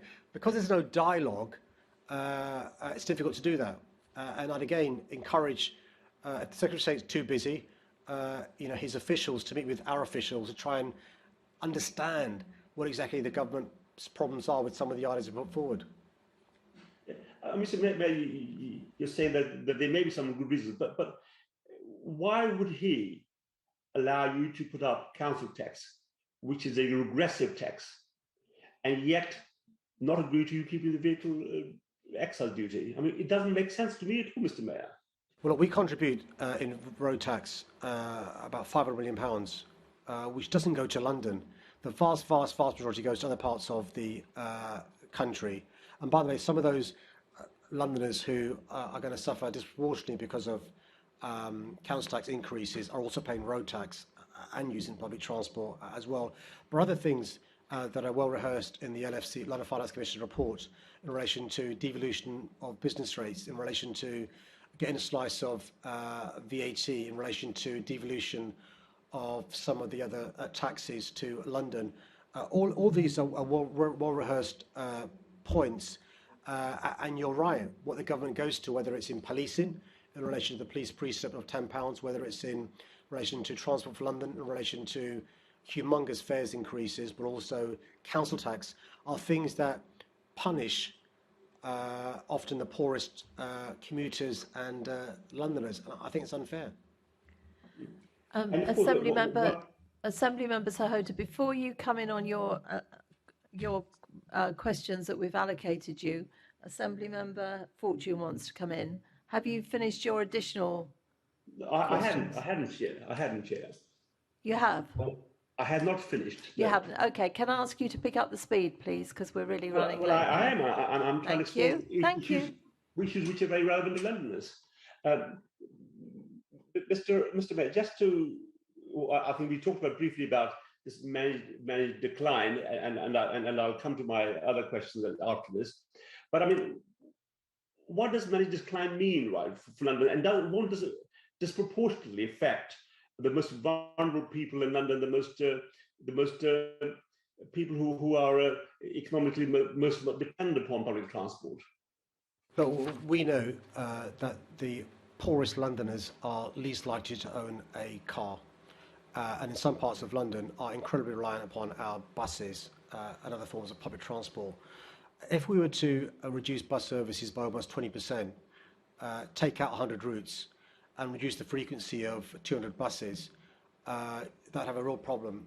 That'd be a real problem for those Londoners who need a bus to get to work, to go to school, and so forth. And we're inadvertently driving them towards using their cars, particularly if we're raising fares by RPI +1, or we know where inflation is going, as well as the other cost of living crisis there is.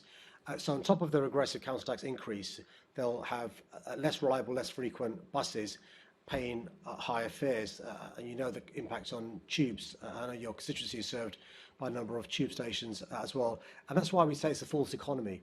But also at the same time, the government's objectives, which we support, of getting to zero carbon, of having more electric buses, more electric taxis, and so forth, is inhibited and made more difficult by some of these policies. It really doesn't make any sense.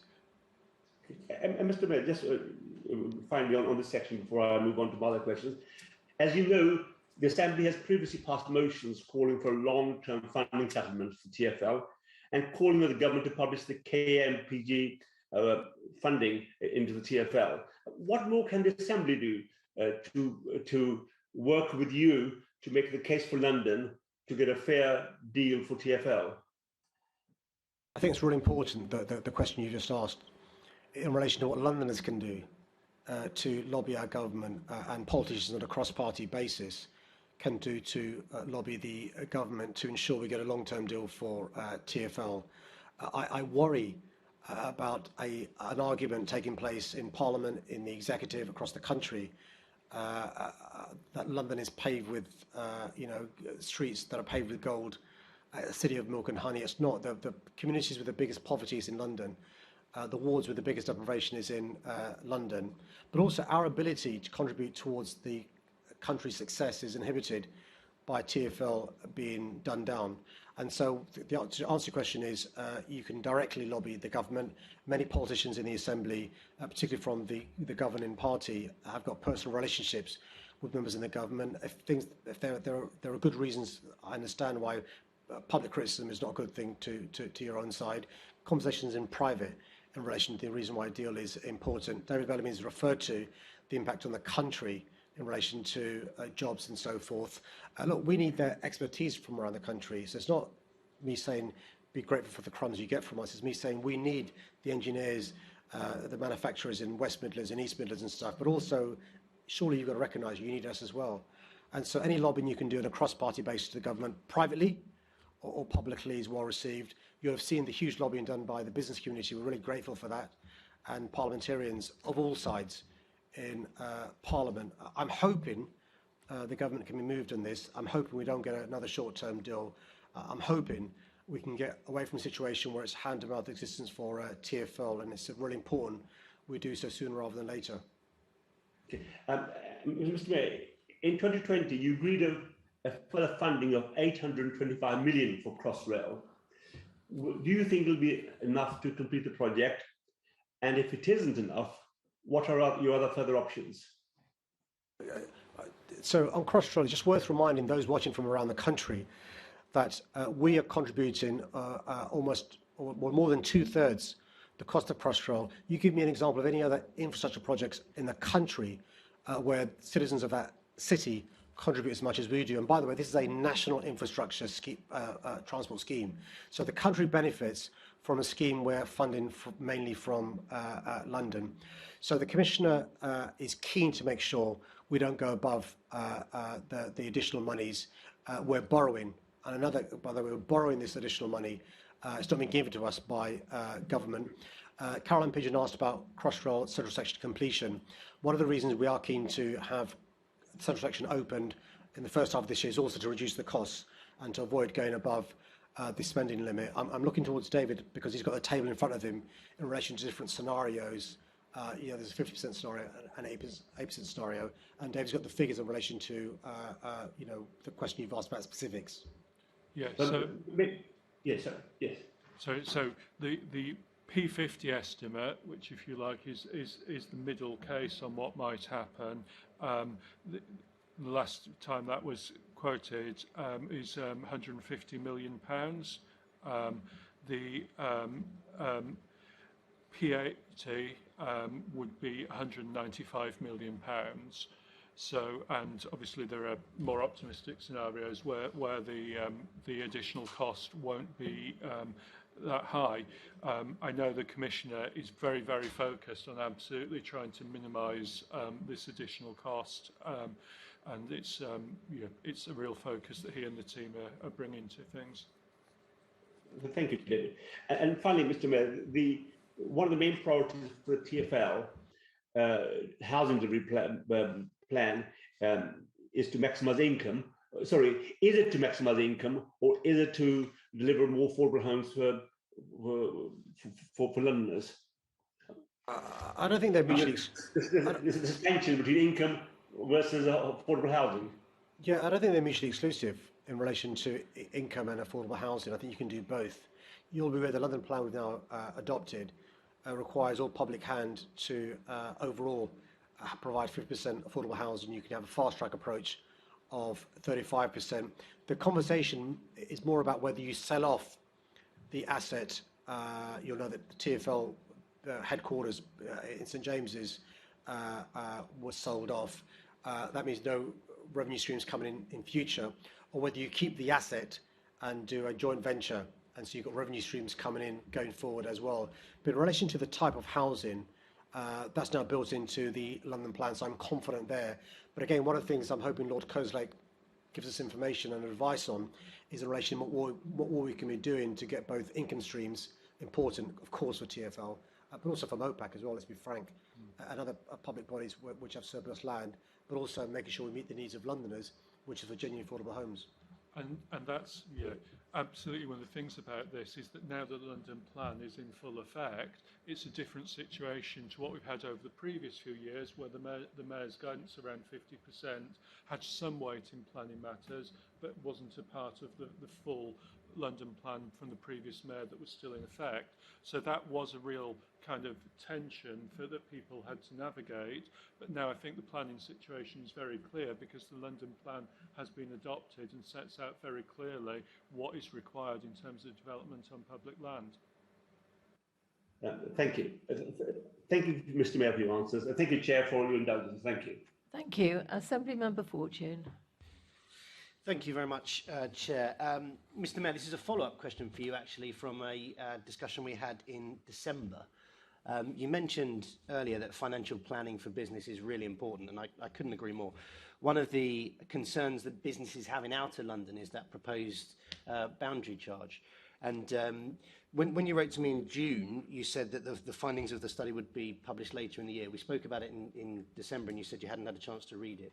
Have you had a chance to read that yet? And is that something that we can, talk about with the public so that businesses can do that planning? Thank you for your question. As a consequence of our exchange at MQTs, I went back to TfL and said, where is this feasibility study? I hope to have it in January. I probably shouldn't make it public until the Secretary of State's happy for us to do so, but I'll have it in January. What I'm happy to do is speak to you offline. You'll appreciate, for obvious reasons, I don't breach confidence of the Secretary of State to make it public. So I'm happy to speak to you offline once I've got the feasibility study to take you through it on a private basis, because I think it's a discourtesy to the Secretary of State if I was to publish a document that's simply a feasibility study where no decisions have been taken. Just to reassure your businesses, and I understand the concern, of course I do, about future planning, is just to reassure you this isn't definitely happening. This is simply one of a number of options we've been asked to look into. At this stage, it's simply a feasibility study, but I understand, of course, why you're raising this with me, and of course, I understand why you're raising it in MQTs, and that's why I went back to TfL and said, listen, for goodness sake, you've got a Assembly member who's been lobbied by his constituents, businesses, you've got to plan for next year and the year after, and so I'm hoping to have a conversation with you this month on that. Thanks very much. I appreciate that, because the sort of lack of clarity of whether or not it was a part of negotiations is really worrying people. And I think I said in December, I've actually had businesses come to me to say they've lost business because they're worried about letting out space. So I really do appreciate that approach. Thank you. Yes, and I'm sure that's echoed by many of us. Thank you. Colleagues, we're going to have to speed up a bit. We're now moving on to MOPAC. I'll ask the first questions. How did the provisional policing settlement published last month align with your expectations? Thank you. Chair, there's two ways to answer this, which is, on the one hand, because the government allowed us the ability to raise up to a maximum of £10 as part of the police precept, is good news, because it means that we can have additional monies going to the Met Police Service. You'll be aware, over the last 8 years, we've had to make £1 billion worth of cuts/savings from the MPS. Other piece of good news is we were told that we will be getting 1,800 or thereabouts new officers funding from central government for 22-23. The bad news is I think council tax is a regressive tax. I think that's not the way to fund public services. I'm seeing a slide down from the contribution made by central government towards our policing from mid-70s to 69%, I think, now. But also the advice from an experienced commissioner in relation to the needs of our capital city was, over 3 years, we needed 6,000 of the 20,000 officers the government's funding. As a consequence of 1,800 additional officers, we're going to fall short of 6,000 officers. I think we fall short by about 1,450.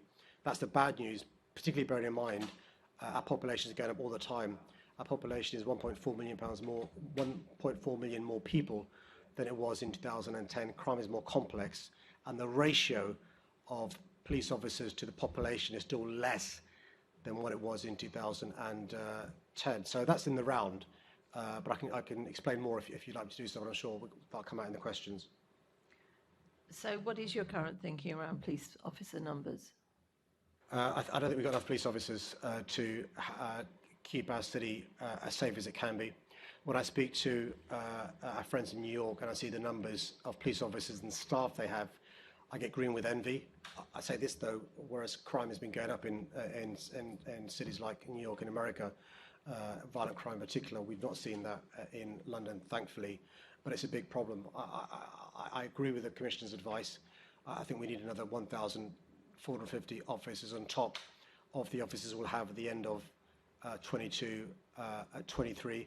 You'll be aware that we were able to, in December, have additional town centre officers. I was out with some of them in Haringey. These are 650 additional town centre officers, but we need more officers, particularly in our wards, particularly in those parts of our city where there is too much youth violence and knife crime, but also to ensure women and girls in our city not just are safer, but feel safer as well. So we're going to carry on lobbying the government for more police officers. There is some potential good news. which is notwithstanding, David Gallie's point about any change in funding formula can have downsides. I think the change in funding formula the government's talking about could have upsides for our city if the government understands that police in a capital city is different to police in other parts of the country. So I'm hoping that's a potential source of good news in relation to police funding formula being changed. And also, of course, the government accepted some time ago that the national and international capital cities grant is about £160 million less than what it should be. And so we're going to carry on lobbying for additional officers that I think we need. And that's a view shared not just by the Commissioner, but by Londoners as well. But it must be a good thing, in your view, that we'll have an additional 4,557 officers from the government. Oh, listen, I think it shows the difference our lobbying can make. I remember as soon as I was elected in May 2016, much to the criticism of many people of your side, talking about the consequences of the cuts by central government from 2010. We lost across the country 21,000 officers. Sure, we're getting back 20,000, but it's less than 21,000, and it's when our population is going up. Prime Minister David Cameron, Home Secretary Theresa May weren't conducive to my arguments.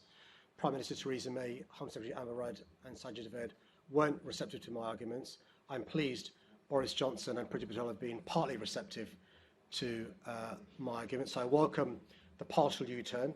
We're getting 4,500 officers. That is good news, and that's the first thing I said in my answer, the good news about additional officers.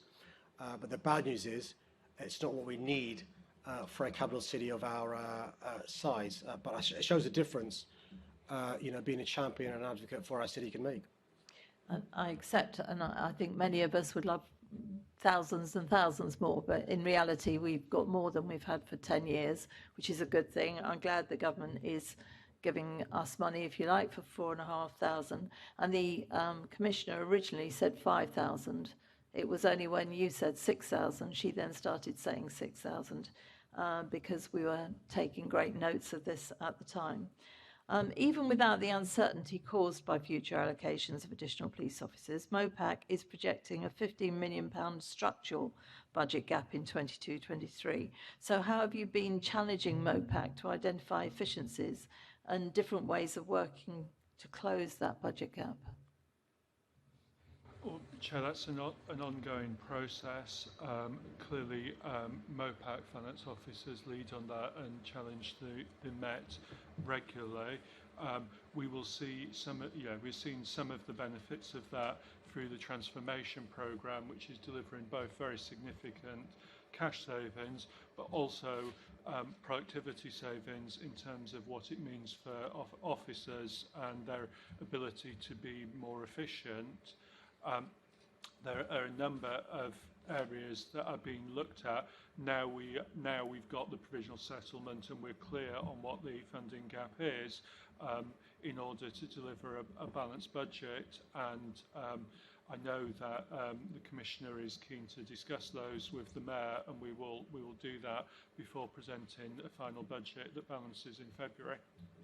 Chair, just in relation to the pressure we put on the MPS, to give them credit, the last 5 years I've taken out in 16-17, £72 million, in 17-18, £74 million, in 18-19, £126 million, in 19-20, £26.3 million, and 2021, £2.7 million. So they are, making a huge amount of savings. As I said, since 2013, £1 billion. There's only so much more they can cut in relation to the high-hanging fruit, forget the low-hanging fruit. But I can reassure you that this is an issue, not just with the MPS, with the LFB, with TfL. We always look at what savings we can make because it is taxpayers' money. We want value for money at the same time, doing what we can to keep our city as safe as we can. Yep, I accept that. So what priority-based budgeting activity is planned to achieve the necessary savings, do you think, for 22-23? What are you mainly looking at?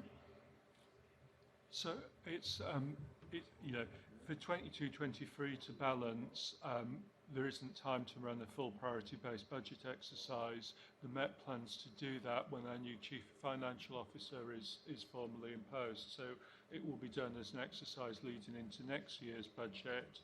And what they're doing at the moment is looking at things around timing of staff recruitment and reserves, and doing a forensic review of reserves to see if things that were earmarked for a specific purpose are all still needed for that purpose. There is also the question of the forecast outturn position for the year and seeing what that will be at the end of Q3, and if there is a forecast underspend, then that potentially could be carried forward to help with the 22-23 deficit. So that's just a flavour of the sort of things the Met are looking at currently.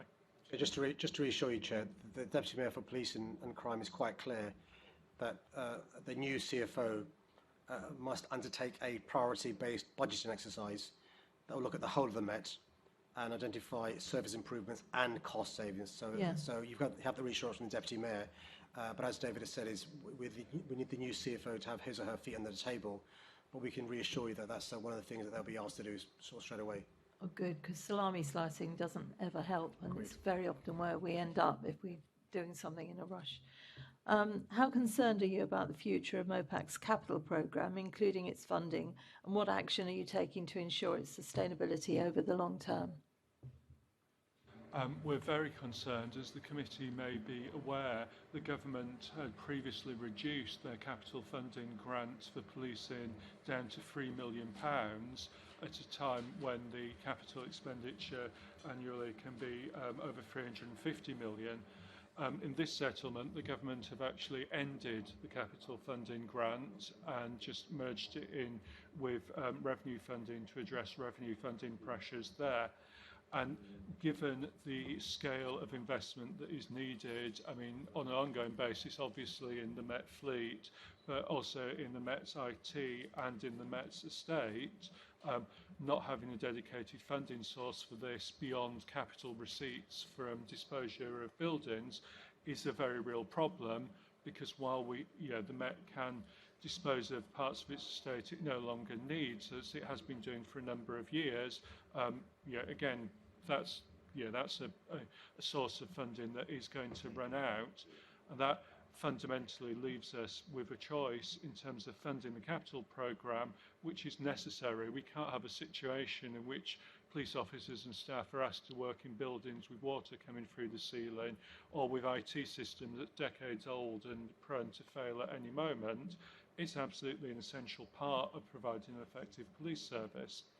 And so ultimately, either that investment has to be funded directly out of revenue, or it has to be funded by borrowing that's repaid from revenue, and so it all adds to the problem.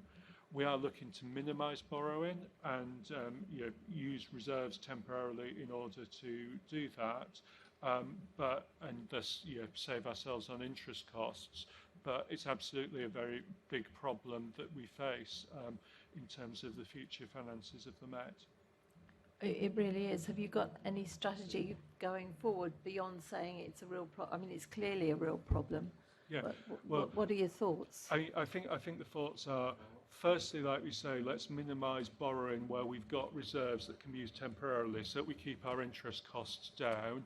And obviously, there's the work we do. The Met is part of the GLA Group Treasury Management function, and the work we've done there on our investment strategy, which has delivered better returns on cash we do hold. So that's a really important part of it. I guess the second thing to recognise is that on the IT side, in any case, some costs will shift across to being revenue costs, because the model where you would buy, say, a piece of software and you'd use it for a number of years, or you would buy a server to host your systems, has clearly shifted to much more where you rent software and equipment in the cloud. So that aspect, some parts of it have moved to the revenue budget in any case, but beyond that, there has to be a source of funding, and with no capital funding from the government, it ultimately has to come out of revenue funding or council tax, because ultimately those are the only sources of funding the police have. Okay, thank you. I'll hand over now to my colleague, Assemblymember Pigeon. Thank you. Just to pick up on the capital issue. On the 9th of December, Sophie Linden told this committee that the estate strategy was with her for approval, would likely to be published before Christmas. We've not seen it yet. I don't know when that might be coming out, but how can income from asset disposal be included if you don't know, you haven't published what you're looking to dispose of? I mean, of course, there's some inherent uncertainty in terms of income from asset disposals anyway, because it's based on your professional opinion about what money will be reconciled. And in the short term, we have decisions have been made by the Deputy Mayor and published around disposals certainly this year, and so that is clear.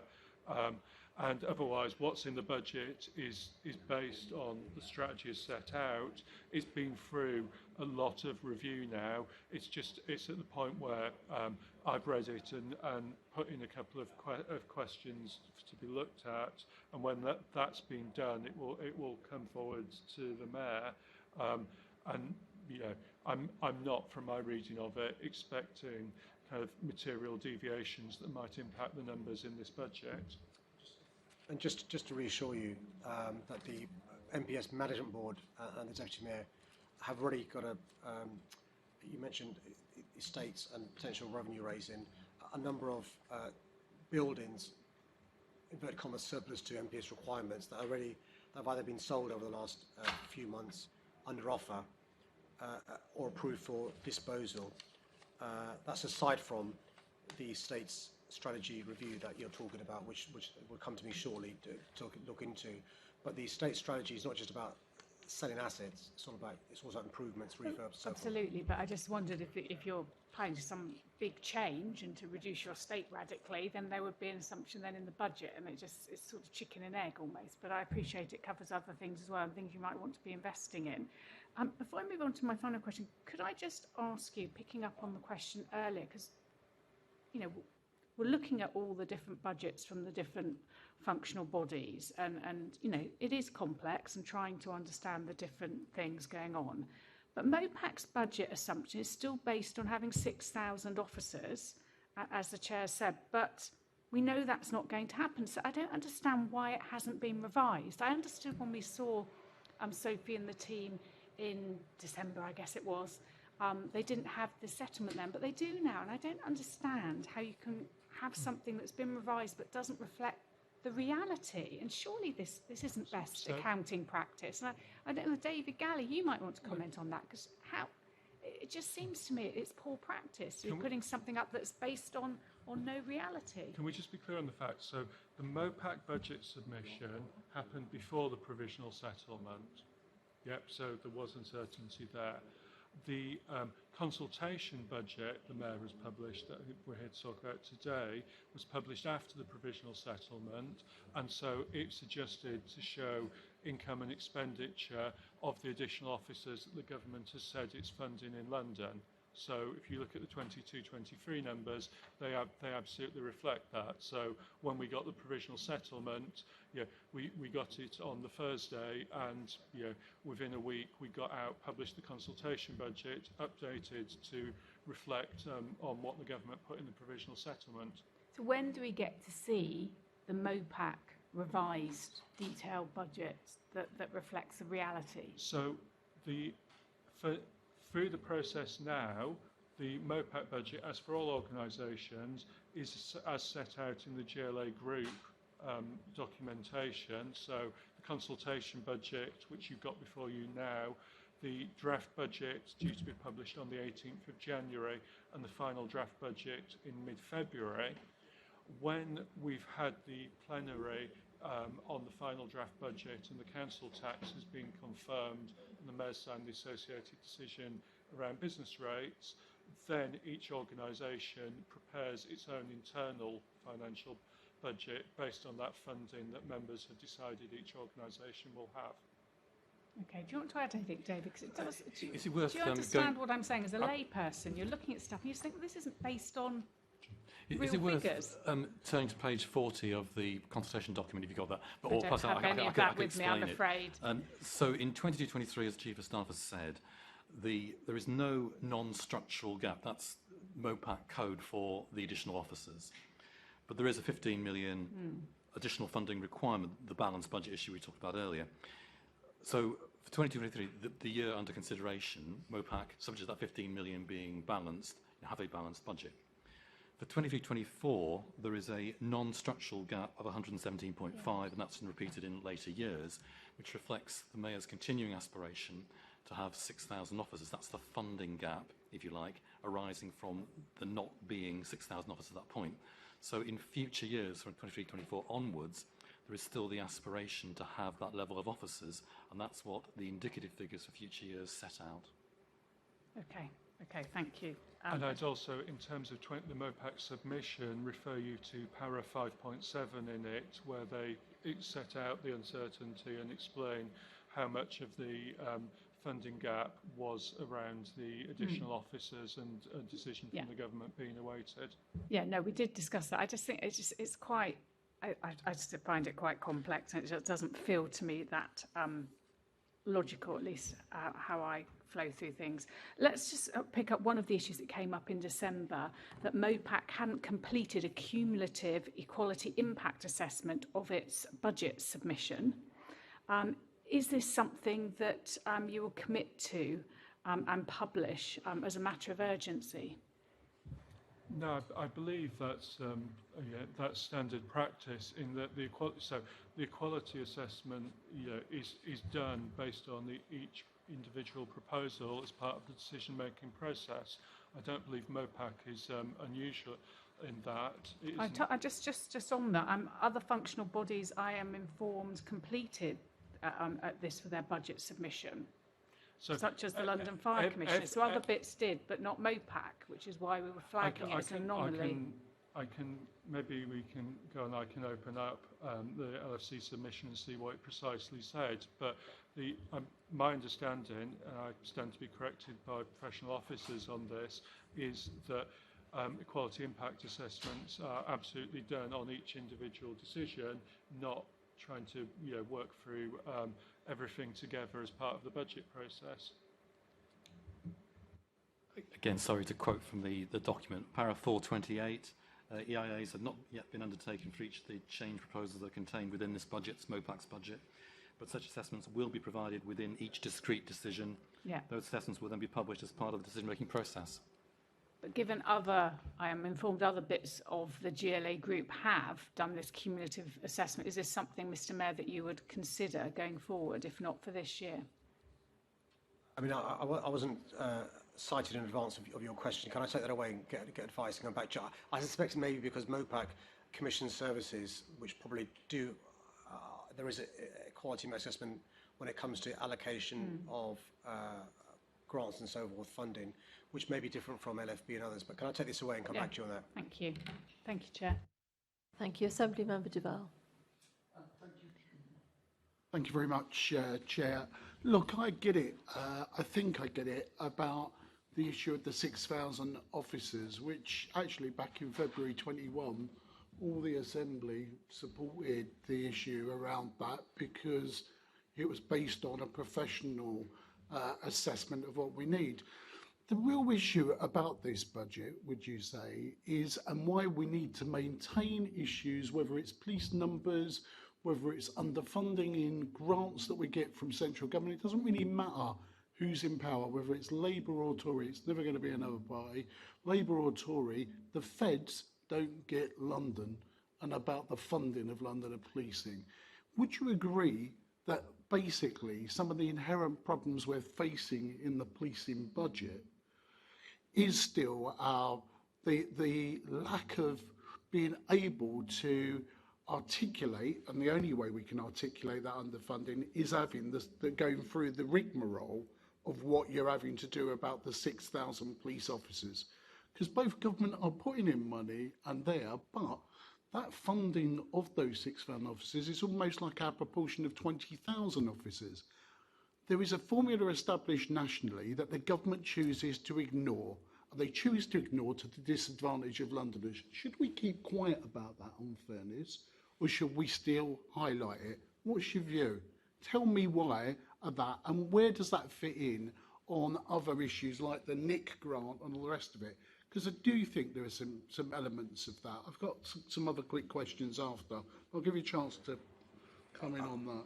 I suspect, and apologies for making you blush, but I think you've articulated the reasons why we've got to keep on having on the respective accountancy returns the needs of our city, because otherwise, A, it's forgotten about, B, there's an assumption wrongly that we get more than we deserve or that we need.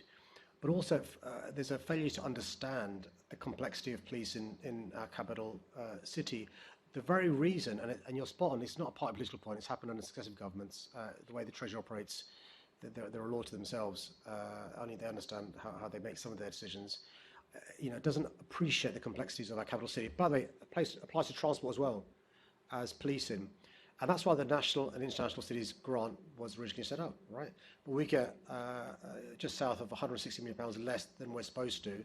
And as far as police funding formulas are concerned, a crude calculation, population equates to police officer numbers in Area A and London is not comparable because of the complexities. If you're an organised gang, you're not going to go to Sleepy Village in County X, right? You're going to go to London.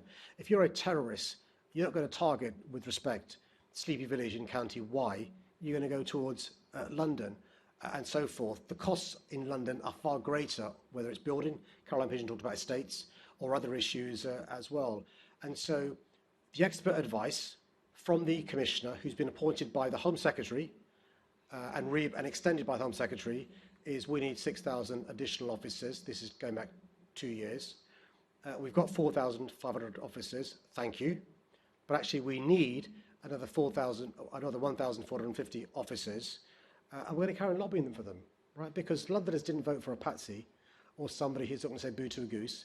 They voted for a mayor who's the Police and Crime Commissioner, who's going to be a champion and advocate for our city. And by the way, we have been partially successful because of our lobbying over the last 5 years. You'll remember, Len, when I was criticised of making the point in 2016 about the consequences of cuts, right? Successive Home Secretaries, successive Prime Ministers. To give this Prime Minister and this Home Sec some credit, and they deserve it, they've done a partial U-turn. And so, we're going to carry on lobbying based upon the advice we've received of the additional officers that we need. And that's the difference, the underfunding our capital city gets. So when you hear people across the country bashing us, you can point to, hold on a sec, we get funded X £100 million less than we should. And you will know the last 20 months has shown us the complexities of police, and not just protests and so forth, but also a pandemic. Where have these anti-vaxxers been protesting? Where have these COVID conspiracy deniers been protesting?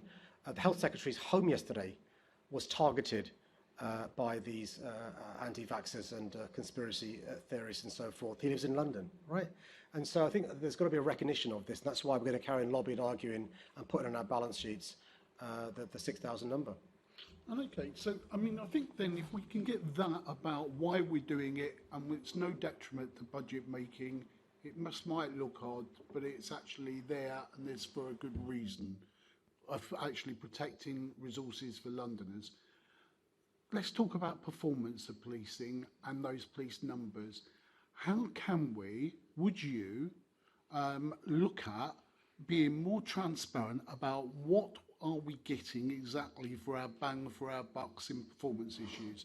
I think there's some data about violence and some of where we've put resources into tackling violent crime, we've seen some results. Is there not a case now to extend that again more widely across the rest of the MPS services to see where allocations of officers can make that real difference or bring a different outcome?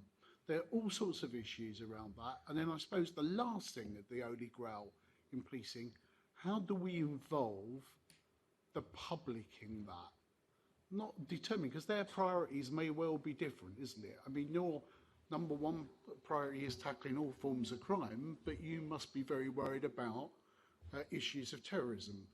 Actually, in my borough, that probably wouldn't be the number one issue of someone living on one of my council estates. Assembly Member Duval, completely agree with you, but can we just keep to the budget and what is? So how would we, in terms of the budget allocation, in terms of that, we are a budget and performance committee after all, actually, how can we make that clearer explicitly in about what we do in future years and future budgeting? What's your thoughts on that? It's a really important question, not just with police officers, but also with capital. Yes. Right. Yeah. So David Bellamy referred to a very old command and control system. That's, I think, 20, 30 years old, the old system. Well, the question we should be asking is, what improvement in police service will there be by having an integrated, modern, digital platform? Right, we'll bang for our buck. We don't just want officers having new kit for the sake of a new kit. Will it lead to a more effective and efficient deployment of officers, a deployment of staff? And those are the tests that we put to the MPS before we sign the cheque, forgive the old language, and agree to capital expenditure. Another one is in relation to, I didn't realise there are 7 IT systems in the MPS, 7 different ones. Right, that can't lead to effective policing. Goes to your point about the service received by your constituents on the ground when it comes to officers conducting routine business. Another, the chair, rightly, like me, is very passionate about police officer safety. She's one of the the biggest advocates for them having the right kit. The taser discussion we had, I think 2-3 years ago, Chair.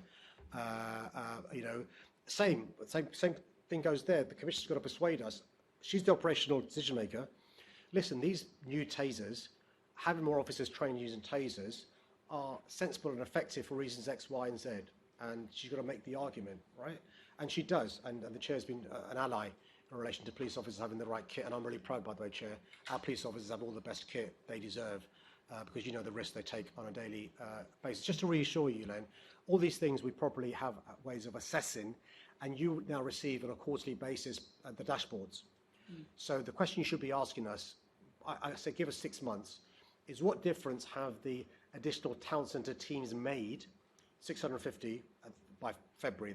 We have 500 before Christmas, another 150.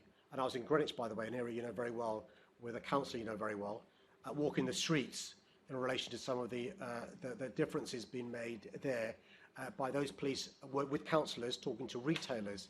I met a retailer who's a responsible retailer, and because of the difference that makes. So you're right, and the quarterly dashboards, we don't make them too complicated, but they give you a sort of almost real-time information going forward. What we can't do, though, is have a parallel universe in relation to what would have happened if we hadn't done this. So, for example, I can't hand on heart say ex-terrorist attacks have been averted because we invested in Empress State Building, right? We invested with MI5, I always get my 6s and 5s wrong, MI5 on Empress State Building. I can't say, listen, because of that, 12 terrorist attacks have been averted. But the head of MI5 and the Commissioner do tell me, since the awful terrorist killing of Fusilier Rigby in your patch, since then, I think 20 plus terror attacks have been averted. I hope partially because of our investment, but also other work we're doing as well. And so we do challenge, I can reassure you, the MPS. The Management Board internally challenges the MPS. The Deputy Mayor does. The Police and Crime Committee also does. Because we're a capital city, Home Affairs Select Committee also does, and I can assure you the Home Secretary also does as well, and the Police Minister. So that challenge is there, particularly where more money is going in, because we want value for money and more safety for our city. Thank you. Okay, thank you. Colleagues, we really are running late now. If I can ask you to keep your questions as short as you can. And we've got 3 whole sections to go through. So the next section is the London Fire Commissioner, and that's going to be started by my colleague, Assembly Member Clark. Thank you, Chair, and Happy New Year to you and to you, Mr. Mayor. How sustainable is the LFC's approach to draw down on its budget flexibility reserve? Afternoon, Assembly Member. I mean, obviously, it is a one-off reserve, and so when it's being used, that money can't be used again. But what I think it does do is provide, firstly, a transparent usage about how underspends in any particular year can be allocated and used when we find ourselves having a more challenging year to balance the budget. And it's worth noting that the reserve was established in 2017-18 with £18.7 million, and the forecast to the end of this budget period sees us closing that period with it having £19.1 million in it. So it's ebbed and flowed through that period, but it's worked as an approach to ensure that where we had underspends, we were able to use them to address particular challenges in the fire brigade budget. Thank you for that. And how comfortable are you with the level of detail provided in the LFC's new savings proposals? So I'm assuming that you're particularly referring to the proposals around fire safety officers and, sorry, apologies, around the People Services Department, and what the decision form for that proposal recognised was that it was really important, and there would be a number of significant benefits from creating a modern people services function at LFB, that people services being their term for HR, and bringing in the best practice that has been rolled out in places such as TfL to the brigade.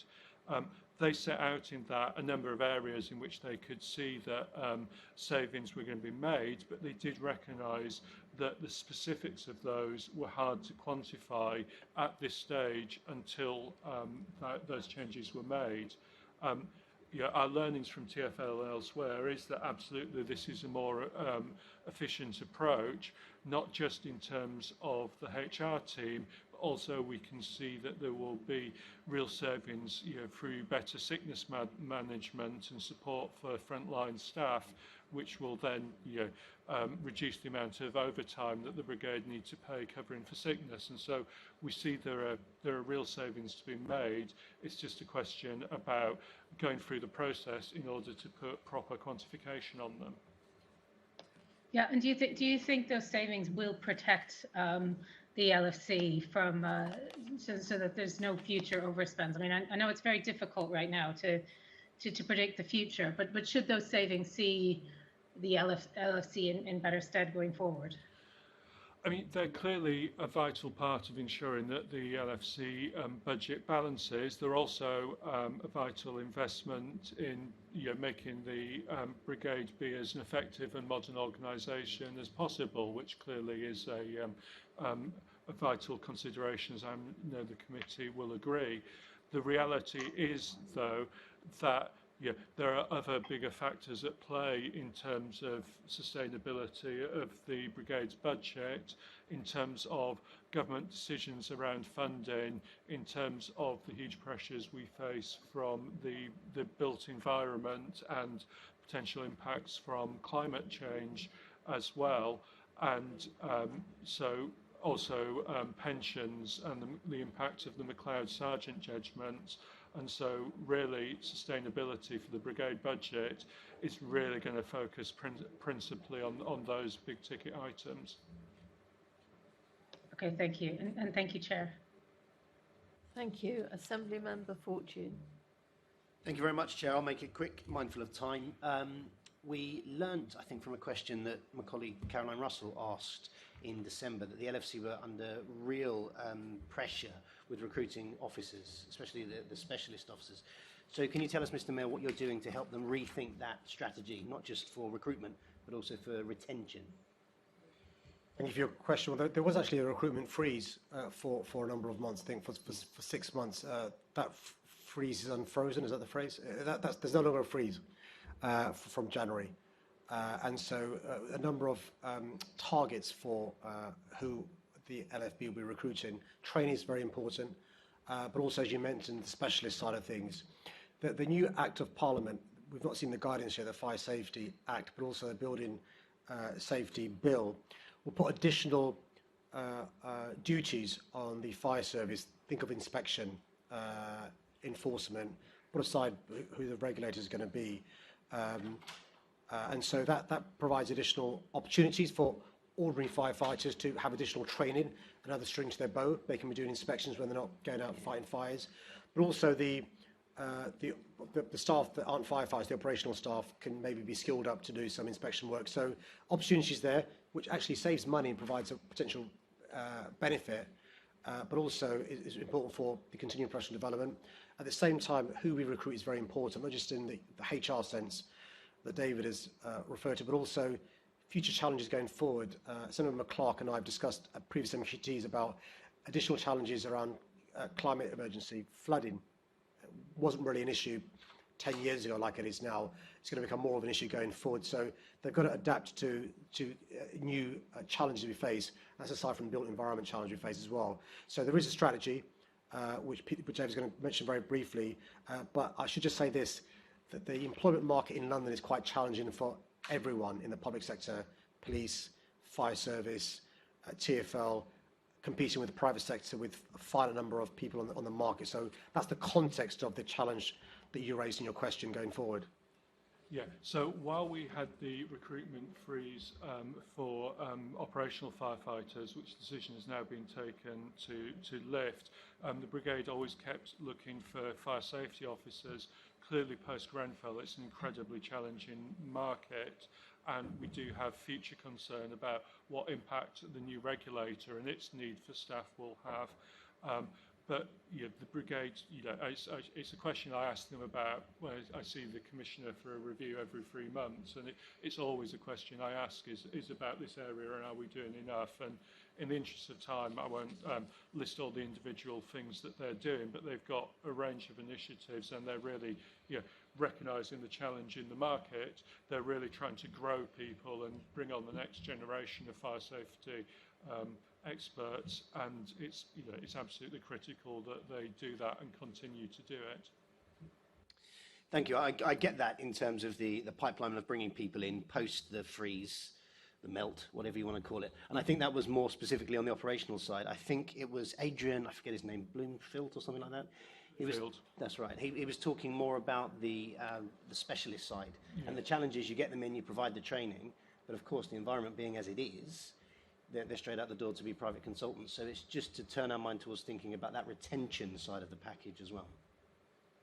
Yeah, and I think the brigades, will do all they can to retain people, but they accept a certain reality in what you say, which is why we've got to constantly keep going and growing people, and recognise that losing any experts is clearly frustrating for the brigade, but if we've trained up people well and they really understand what the brigade needs from buildings in London, well, it's an asset for the wider sector, so it's not entirely bad, challenging though it is for the brigade to perform its function. Okay, maybe we'll leave that with the specific committee. So just very quickly, could you give us an update on any support we're giving to the estate transformation programme as well? Because I think there were some significant challenges with that. I think the estate's transformation, they've clearly hit some issues in terms of labour and goods availability, as a lot of people had problems that probably couldn't be anticipated a couple of years ago. The brigade have restructured their property services function and are now in the process of filling the vacant roles. And then they will be putting forward an estate strategy in conjunction with the new community risk management plan, the technical name for the London Safety Plan. Beyond that, what we've really built over the last few years under group collaboration is a professional community of the estates and facilities management teams, so that they are able to work together, and there is work going on at the moment about where is it possible to share suppliers and look to build more efficiency there and ensure that we're getting the best goods and services for our buildings. Thank you. Very quickly, Chair, just for my clarity, and I apologise for my ignorance on this, did you say the strategy was being developed? As I thought there was one, and if a strategy is being developed, do we have any idea of when that will be published? So as I understand it, the thinking is the new community risk management plan as part of that has a target operating model in terms of how the brigade's going to structure itself. And when we've got confirmation on the targeted operating model, then that leads you to look at the estate strategy, because then you say, well, for that model, what do we need out of our estate and what changes do we want to make? Thank you. I'll leave it there and perhaps take it up with the committee. Yeah, okay. I mean, I'd like to say to the Mayor, I mean, the Mayor and I have a passion for the blue light services, there's no doubt about that. And for years now, I have been saying, and others have been saying, and I think you have, Mr. Mayor, as well, that there is clearly a lot of work that could be done within the blue light services to save money. And there's no doubt that they can. And there are obviously things that are stopping them all the way along that journey. I won't ask you to comment beyond that, but other than a little comment, I'd be grateful for, because I think we should be doing something more. I mean, I mean, you're spot on. I think that the teamwork that is taking place doesn't meet what could happen. The potential is humongous in relation to, just think about the numbers of the LAS that could be shown for five stations. David's right, because of the response time, 6 minutes and 8 minutes, first and second engine, you've got to be a bit careful about where they go. But why can't LAS be working more closely with LFB? Think of the money you'd save, but also the collegiate working, the transfer of skills. You saw some working over pandemic. Why can't there be a permanent thing? Think of the benefits of the police working closely. So I agree with you 100%. David is leading some work that and opportunities arisen because of the awful pandemic in relation to greater collaboration. I can assure you, Chair, we are trying to remove the silos as much as we can, but I think we're at one here, and we've got to do better. We must. So these discussions are happening. So, one example would be down in Croydon, some of them are Garrett's Patch, in Purley, the dedicated ward officers are based out of the brigade building there. So that's one example where things are starting to change. Yeah. And I know there are very serious discussions between the brigade and the ambulance service about co-location, which could deliver significant benefit. David, there are examples all over the place, but far more could be done. And we've been saying this for years. I fear perhaps the unions are getting involved because they're different shift patterns, etc. Some work 24 hours and are very busy and noisy for 24 hours. I'm getting this from the guys on the front line, whereas other places might be quieter and don't want that kerfuffle, if you like. I do think it's something we've got to grab by the neck and deal with. Because just to reassure you, I think we've got for the first time, I would argue in a long time, commissioners and all the relative who are can-do commissioners, who are collegiate, no egos involved. So if there's any ideas you've got, I would genuinely say just offline approach the commissioner about where you think there could be joint work, subject to contracts and consultation and stuff. There really is an appetite, as David has said, and you're right. Exceptional examples isn't good enough. There's got to be far greater collaboration. Yeah. And the savings are substantial.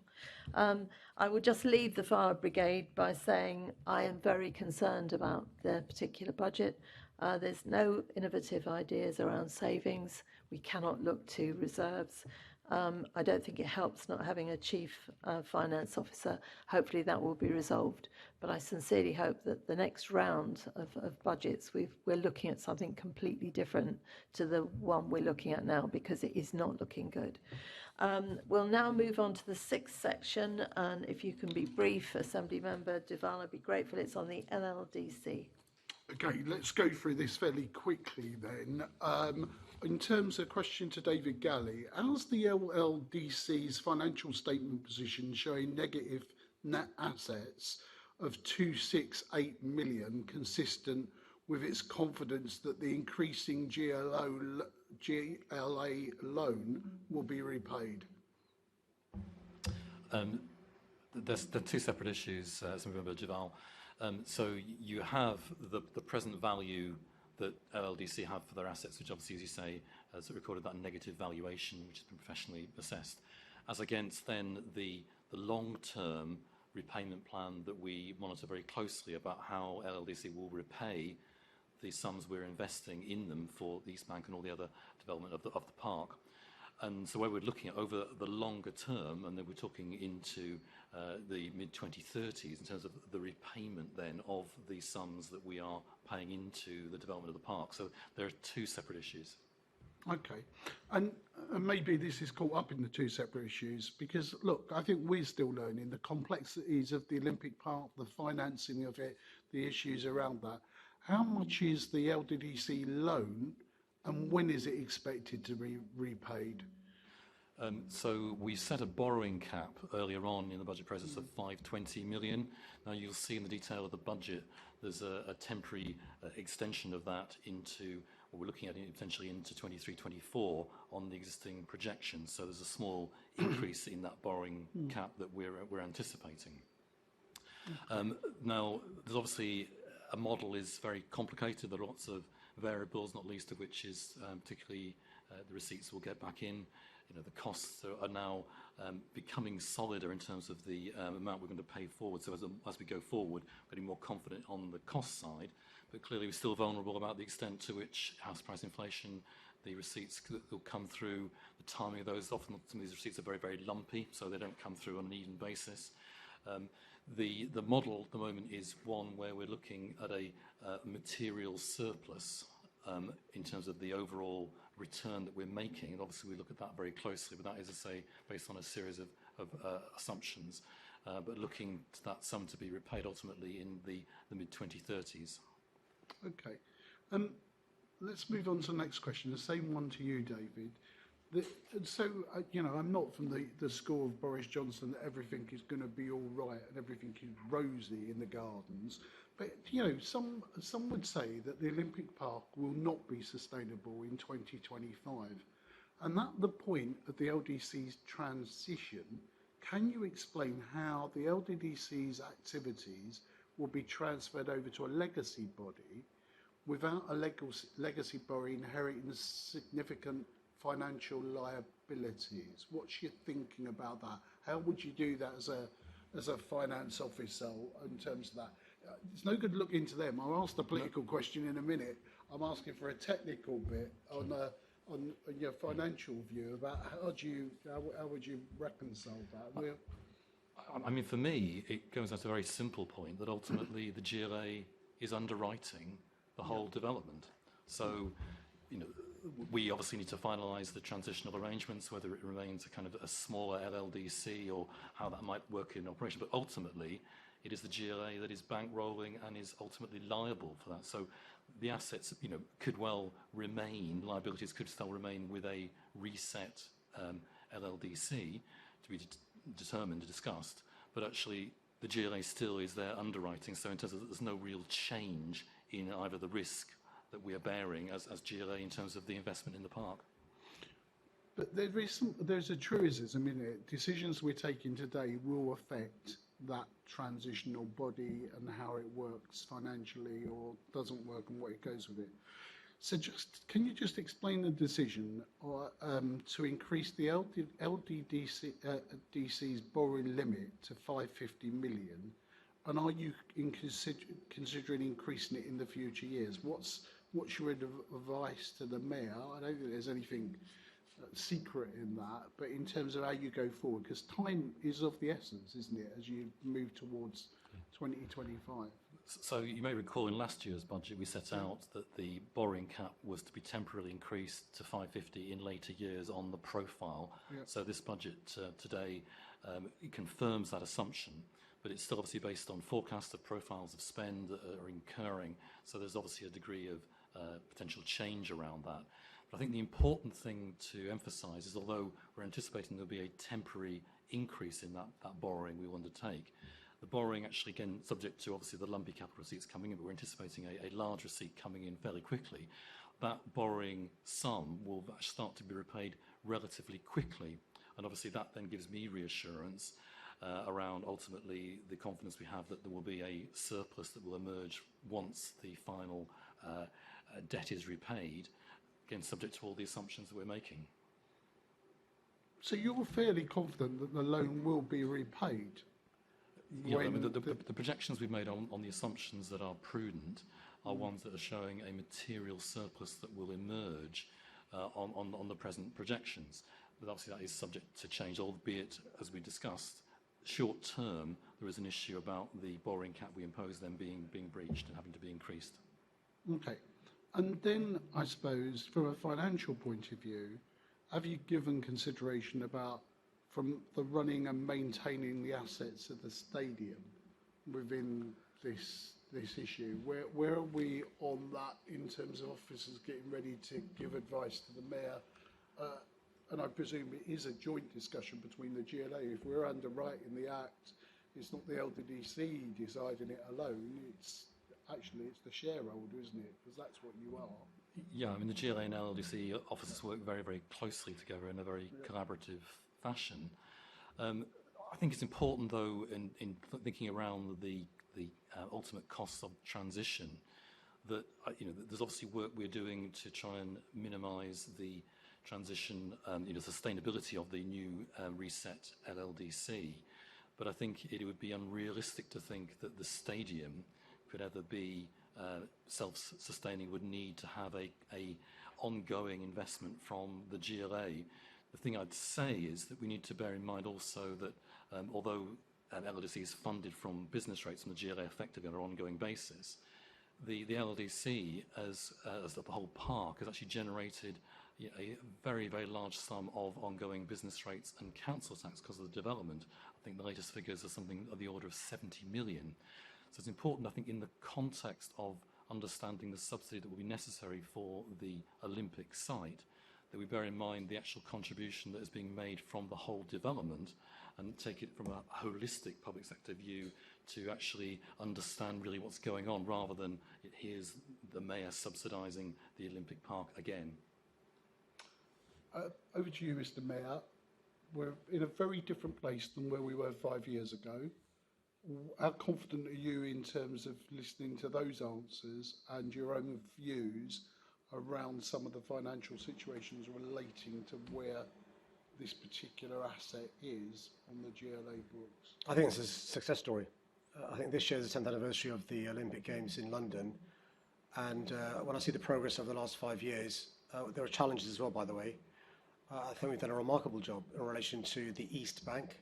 I mean, it's breathtaking how that's been turned around in relation to involving the communities, having some real flagship culture and education crown jewels there.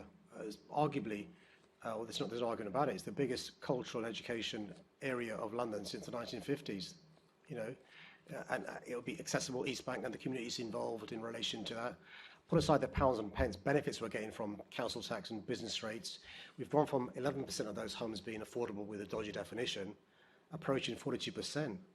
The new stuff, since I became mayor, 50%, or fast track, 35%. So Londoners are benefiting from these homes rather than investors subletting them expensively to people to live. Stratford Station, if you go there, it's buzzing, busy, really, really busy because of the people using not just the Westfields, but also going to the Olympic Park. Really proud to see our diver winning the gold medal, Tom Daly. That's another tick for the Olympic Park. Challenges West Ham. You know my views on the contract with West Ham. Not only they're doing well in the Premier League, you'll be pleased to know, but actually there is a far more constructive working relationship now than when I became mayor, and that's important. They're our tenants, right? Put aside now the deal done, and we've got to work together with them. So there's been progress made there. The seating, I mean, honestly, it's you have the joy or misfortune of going to watch your home team every fortnight and stuff. You'll see the improvements made by the north and south. We're going to do improvements on the west. Fingers crossed we can persuade Major League Baseball to come to London again. You saw the success of the Yankees versus the Red Sox. With COVID behind us, I think 5 or 6 gigs come in this summer to the stadium.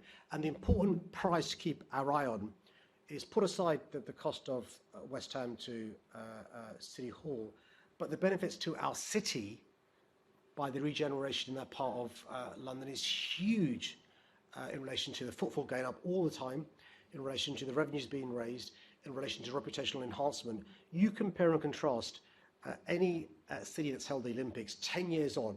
You go to, I don't want to name cities because they'll fall out with their mayors, any other city in the last 20 years to hold Olympics, compare and contrast to London, I'll choose London all day long. Okay. Let's move on to housing. In that sense, look, you do get a feeling, and maybe it's wrong, or maybe it's right, about that the LDC struggling to deliver the proportion of affordable housing to the levels set out in the London plan. Is that is that correct? I mean, you know, in a sense, not. I don't see that as a criticism, but in terms of the challenges faced around this regeneration project, or not. I think you've got to distinguish. By the way, I forgot to mention the ABBA voyage in relation to the reasons for pride in LDC. They chose London, by the way, to have the ABBA voyage, not nowhere else. So in relation to affordable housing, I think you've got to distinguish legacy.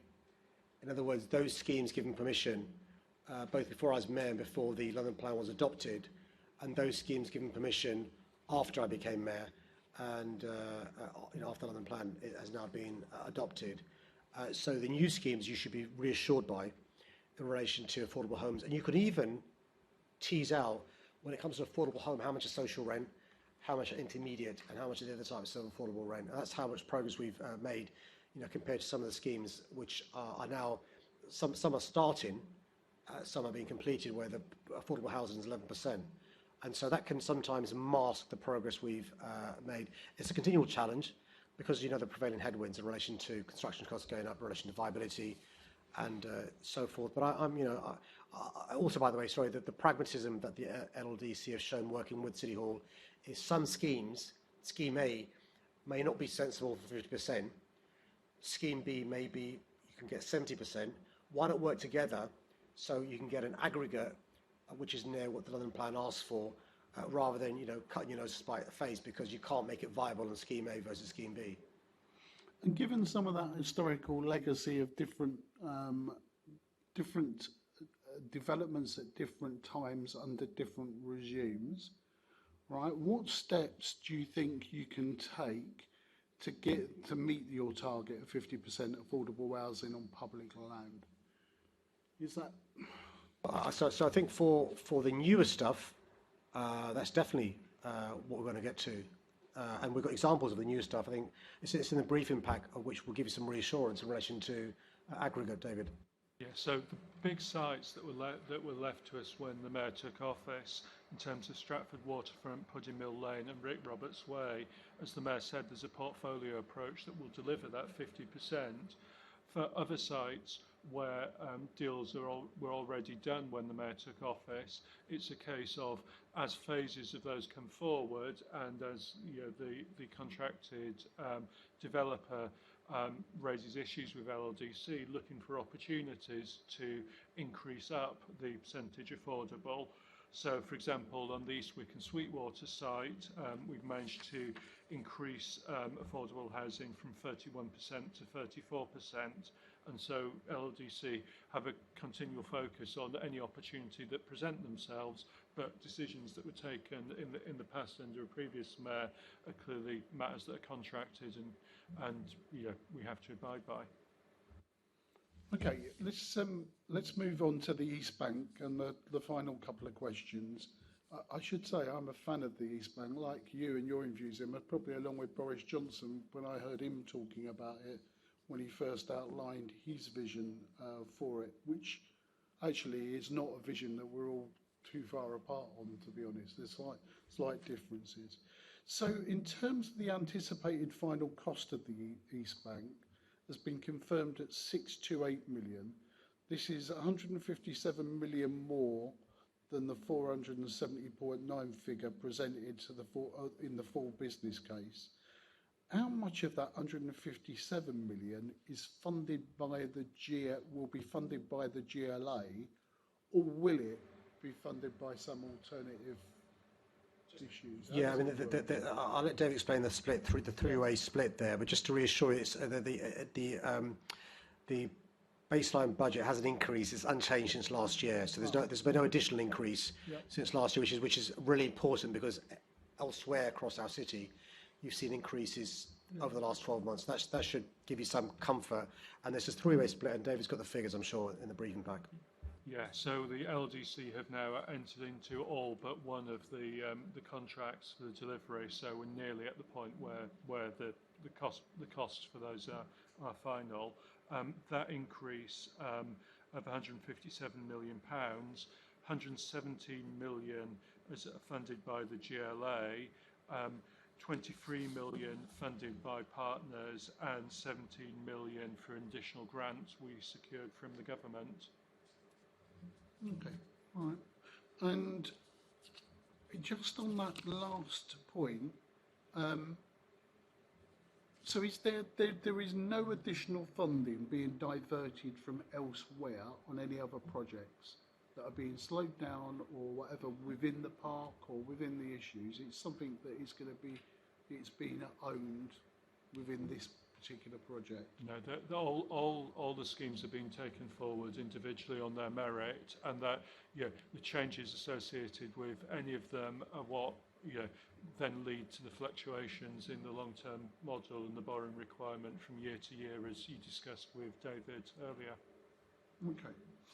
Now, of course, with the government inflation policy or lack of inflation policy going on, how confident are we that the costs are not going to rise again on this project in terms of that? What's your thinking about that, and is there a plan?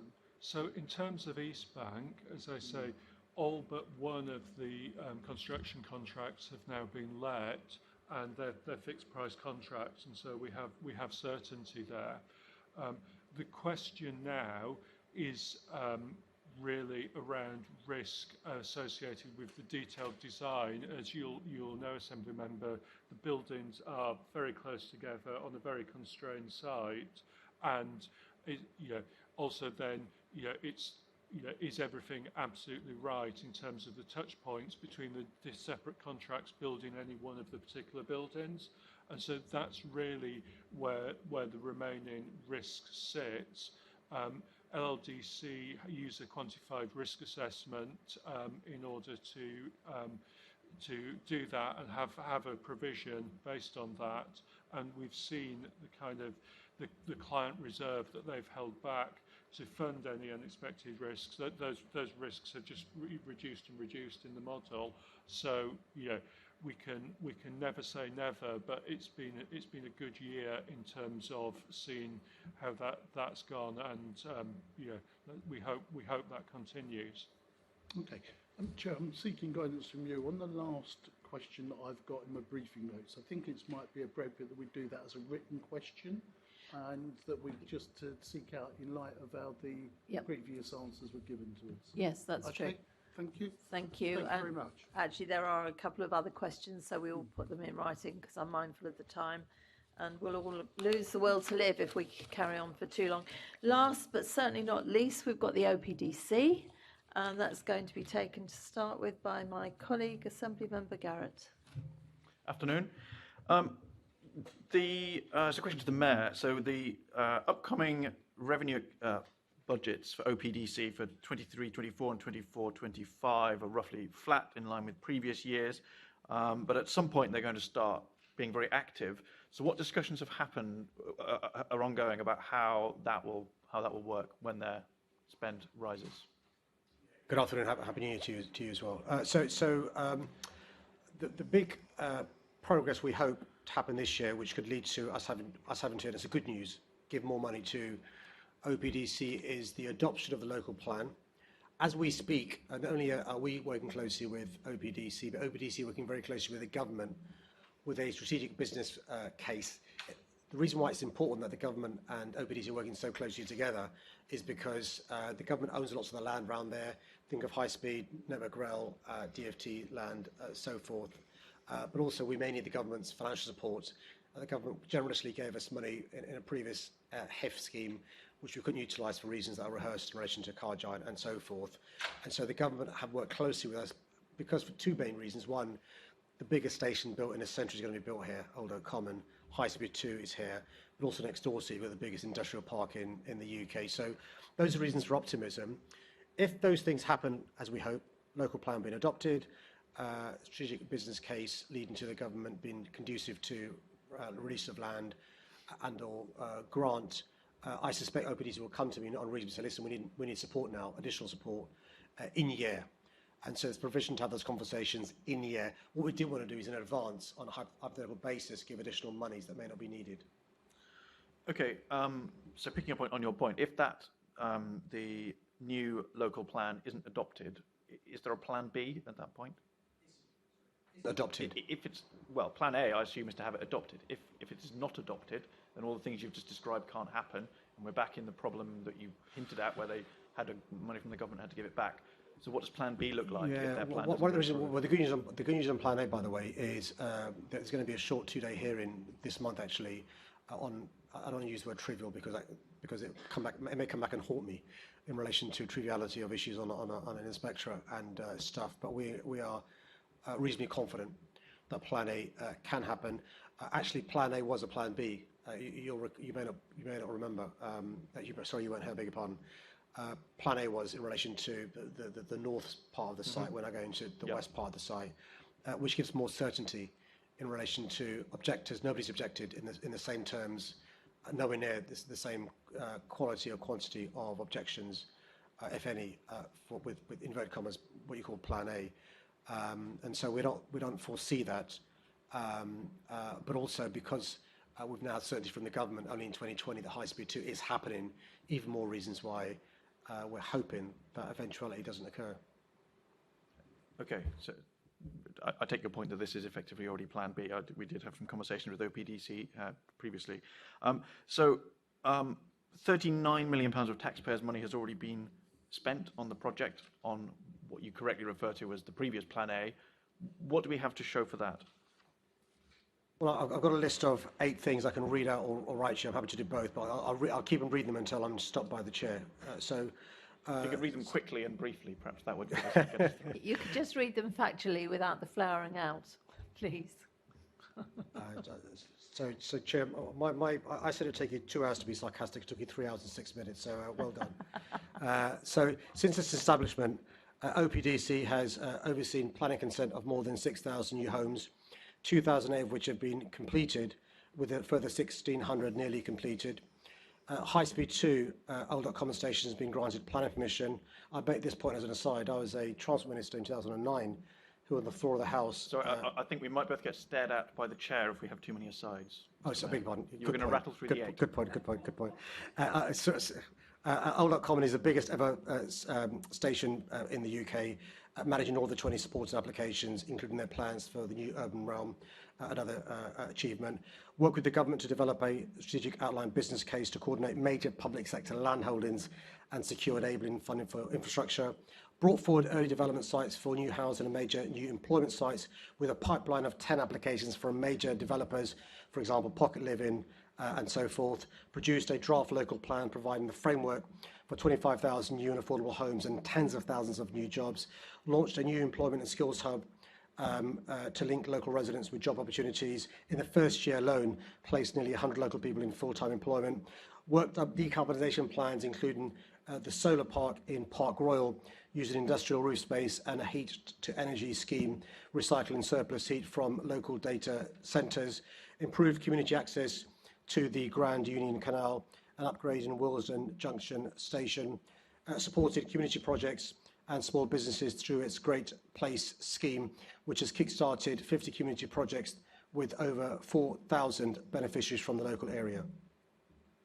Thank you. And just going back to the previous aborted plan, what changes? I take your point that you said you're confident. I think that was the word you used about the current plan going through. What changes were made to make sure that we don't have a repeat of the situation where we had a load of money from government? We've heard endlessly from my colleagues this morning about how we need more money from government. This was £250 million that we had to send back, which none of us support. So what have you done to make sure that we don't have a repeat of anything like that? Yes, so the previous plans, the Western lands were plans that we inherited, which were good plans. No criticism of the previous mayor here. Because the issue was the High Speed 2 surplus land won't be surplus for another 10 years, for argument's sake, because obviously the plan was for High Speed 2, the construction to begin sooner. And so the plan was a good one. But what wasn't foreseeable was the landowner changing his mind about selling it, which was a big problem, of course. CPOs are a nightmare in the best of times. But when land values are going up hugely even bigger of a problem. The difference here is a lot of the land is public land in relation to, those are the conversations I referred to in relation to with government.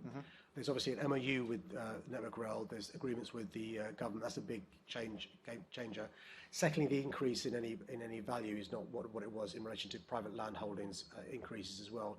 And thirdly, the lack of people objecting, or people, big groups objecting as well, gives us source of hope as well. And frankly speaking, lessons learned. You always learn, on these schemes and stuff. And I think the OPDC team has learned a lot from the process in relation to, apologies, Plan AA, if you see what I mean, the Western. If land values have gone up, though, would you not expect the government to reflect that? Otherwise, when we have all these conversations about how the government don't give us enough money, if they're selling themselves short, they'll have less money to fund all those things we keep wanting funding. Well, I don't want to breach confidences, but some of the conversations are about other help if it's not a check. Okay. That help could be in other forms. But if I could just say, it's a really good relationship with the government, and so. So yeah, the question is fundamentally, most of the land is owned by the government in the Western Lands approach. So actually, really, it's a question about how do you best develop the area and thus get maximum receipts. You could get some receipts very quickly when a site becomes available by just throwing up an industrial shed on it. That wouldn't be right for London, and it wouldn't actually maximise the value from the area given the infrastructure that the area needs. And so that's about the business plan, and in terms of the business case, and in terms of funding, it's then very much a model about the balance between, well, here's the investment that's needed, and here's the payback that will come to the landowners, which are not the mayor, over time. And Okay. so it's how we work through that balance, and ultimately what is the best approach for the government to achieve our shared benefits. Okay. As you say, the vast majority of the land being looked at now is owned by the government. We were told by David Luntz that the OPDC would be submitting a strategic outline business case to the government to make the case for that transfer of land and an injection of capital before Christmas, which, as you have just outlined, that's critical to this whole project. Has that document been submitted? Yeah. It's been submitted informally so that the government have a chance to read it and give informal office officials can give that feedback. And we've made any last tweaks before a formal submission, so the government has it. Yes. So it's a sort of pre-submission informal. Officials rather than politicians. Who else going to do all the work? So when is it officially going to be submitted? I guess that will depend on the advice the officials give us. It's fair to, which I don't want to preempt, but we've had really positive engagement from Homes England, from Network Rail, HS2, etc. over this, and so a lot of people really see both the positive case and the fact that the government can't spend, as the mayor said, so much building the biggest station there is, and not have something that puts a good picture for the country forward outside it. We've got to get the value from that investment. So in terms of that timetable, this is my final question, the Chair and everyone else will be delighted to hear. In terms of that timetable of where we go from here, let's imagine that that's submitted and that it's received successfully. What does the timeline then look like for things to start happening? So that depends very much on the government's decision making and the speed of that. And so we'll set out a timeline after that. But we're hoping, just in terms of moving it forward, when at the moment colleagues are in discussion about dates for the mayor to meet the relevant ministers. In order that we can start having, the mayor mentioned it with the Secretary of State when Michael Gove, when he met him before Christmas, and so we want to get in now to a more detailed discussion about that on the back of the submission and try and push it forward as quickly as we can. Just to be frank, and those watching this outside this committee, this is a long-term development. This is a huge brownfield site, the biggest brownfield site in our city. The High Speed 2 doesn't open for a number of years' time, and so it's doing justice to this brilliant train coming into Old Oak Common. So you don't come out of it and see the industrial park. You see something that's worthy of High Speed 2. And so when we talk about tens of thousands of homes and tens of thousands of jobs, we aren't talking in one mayoral term or even two. It's a long-term endeavour. Okay, thank you very much. Thank you, Chair. Thank you. Assembly Member Harani. Thank you, Chair, and Happy New Year to everyone today as well. So just on that theme of the land and land transfer, how confident are you that a deal with government will be reached on land transfer? And also, could you just delve a bit into the issues on time scales and timeline as well? Because I imagine it could be quite complicated if there are issues with HS2 that will have a knock-on impact on any timescales to do with any development on the site as well from your perspective, from the GLA perspective as well. So can you give us a bit more about the confidence you have on a deal being reached, and then secondly on timescales in lieu of HS2? Well, Happy New Year to you as well. I can see from your backdrop why your borough, one of your boroughs was the London Borough of Culture not too long ago. So look, there are four key steps that's just worth being transparent about. Firstly is the local plan being adopted. That we hope happens in the next few months. Secondly is for the government to transfer their land, DFT, Network Rail, High Speed 2. Thirdly is for there to be the funding in place. So put aside help in kind with land transfers, but infrastructure expenditure required to make some of this land accessible. And then fourthly, getting development partners in place. Really important to recognise we need private sector input as well. So those are the pieces, if you like, of the jigsaw. Clearly, the good news in relation to the work we've done over the last couple of years on this is those relationships have been built up, including with development partners, to the point where development partners have said if the first three things happen, there's a huge appetite in relation to them getting involved. So private sector money coming in, and then it's a question of the master plan, getting schemes with the local plan being adopted up and running as soon as possible. Some of these schemes, obviously, you want the homes built even way in advance of Old Common High Speed 2 opening. Some of these developments may be contingent upon Old Common. The improvements I mentioned around Wolselden Junction, and you know this area better than I do, Senator Harani. There have been improvements around some public transport, but simple things like having bridges over certain things and roads are really important to opening up the site as well, where the cables are and so forth. So all that sort of work is contingent upon a developer coming in.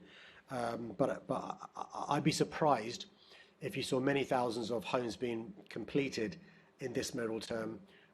We'd be very, very excited if they began in this middle term. That's why I'm talking about being realistic about this being a long-term venture. Always was the plan for it to be a long-term venture. The delay caused by lack of certainty around High Speed 2 has caused some issues, and obviously Plan A not happening with the western part of Old Common. But we're keen to go. The government's keen to go, and developers are keen to go as well.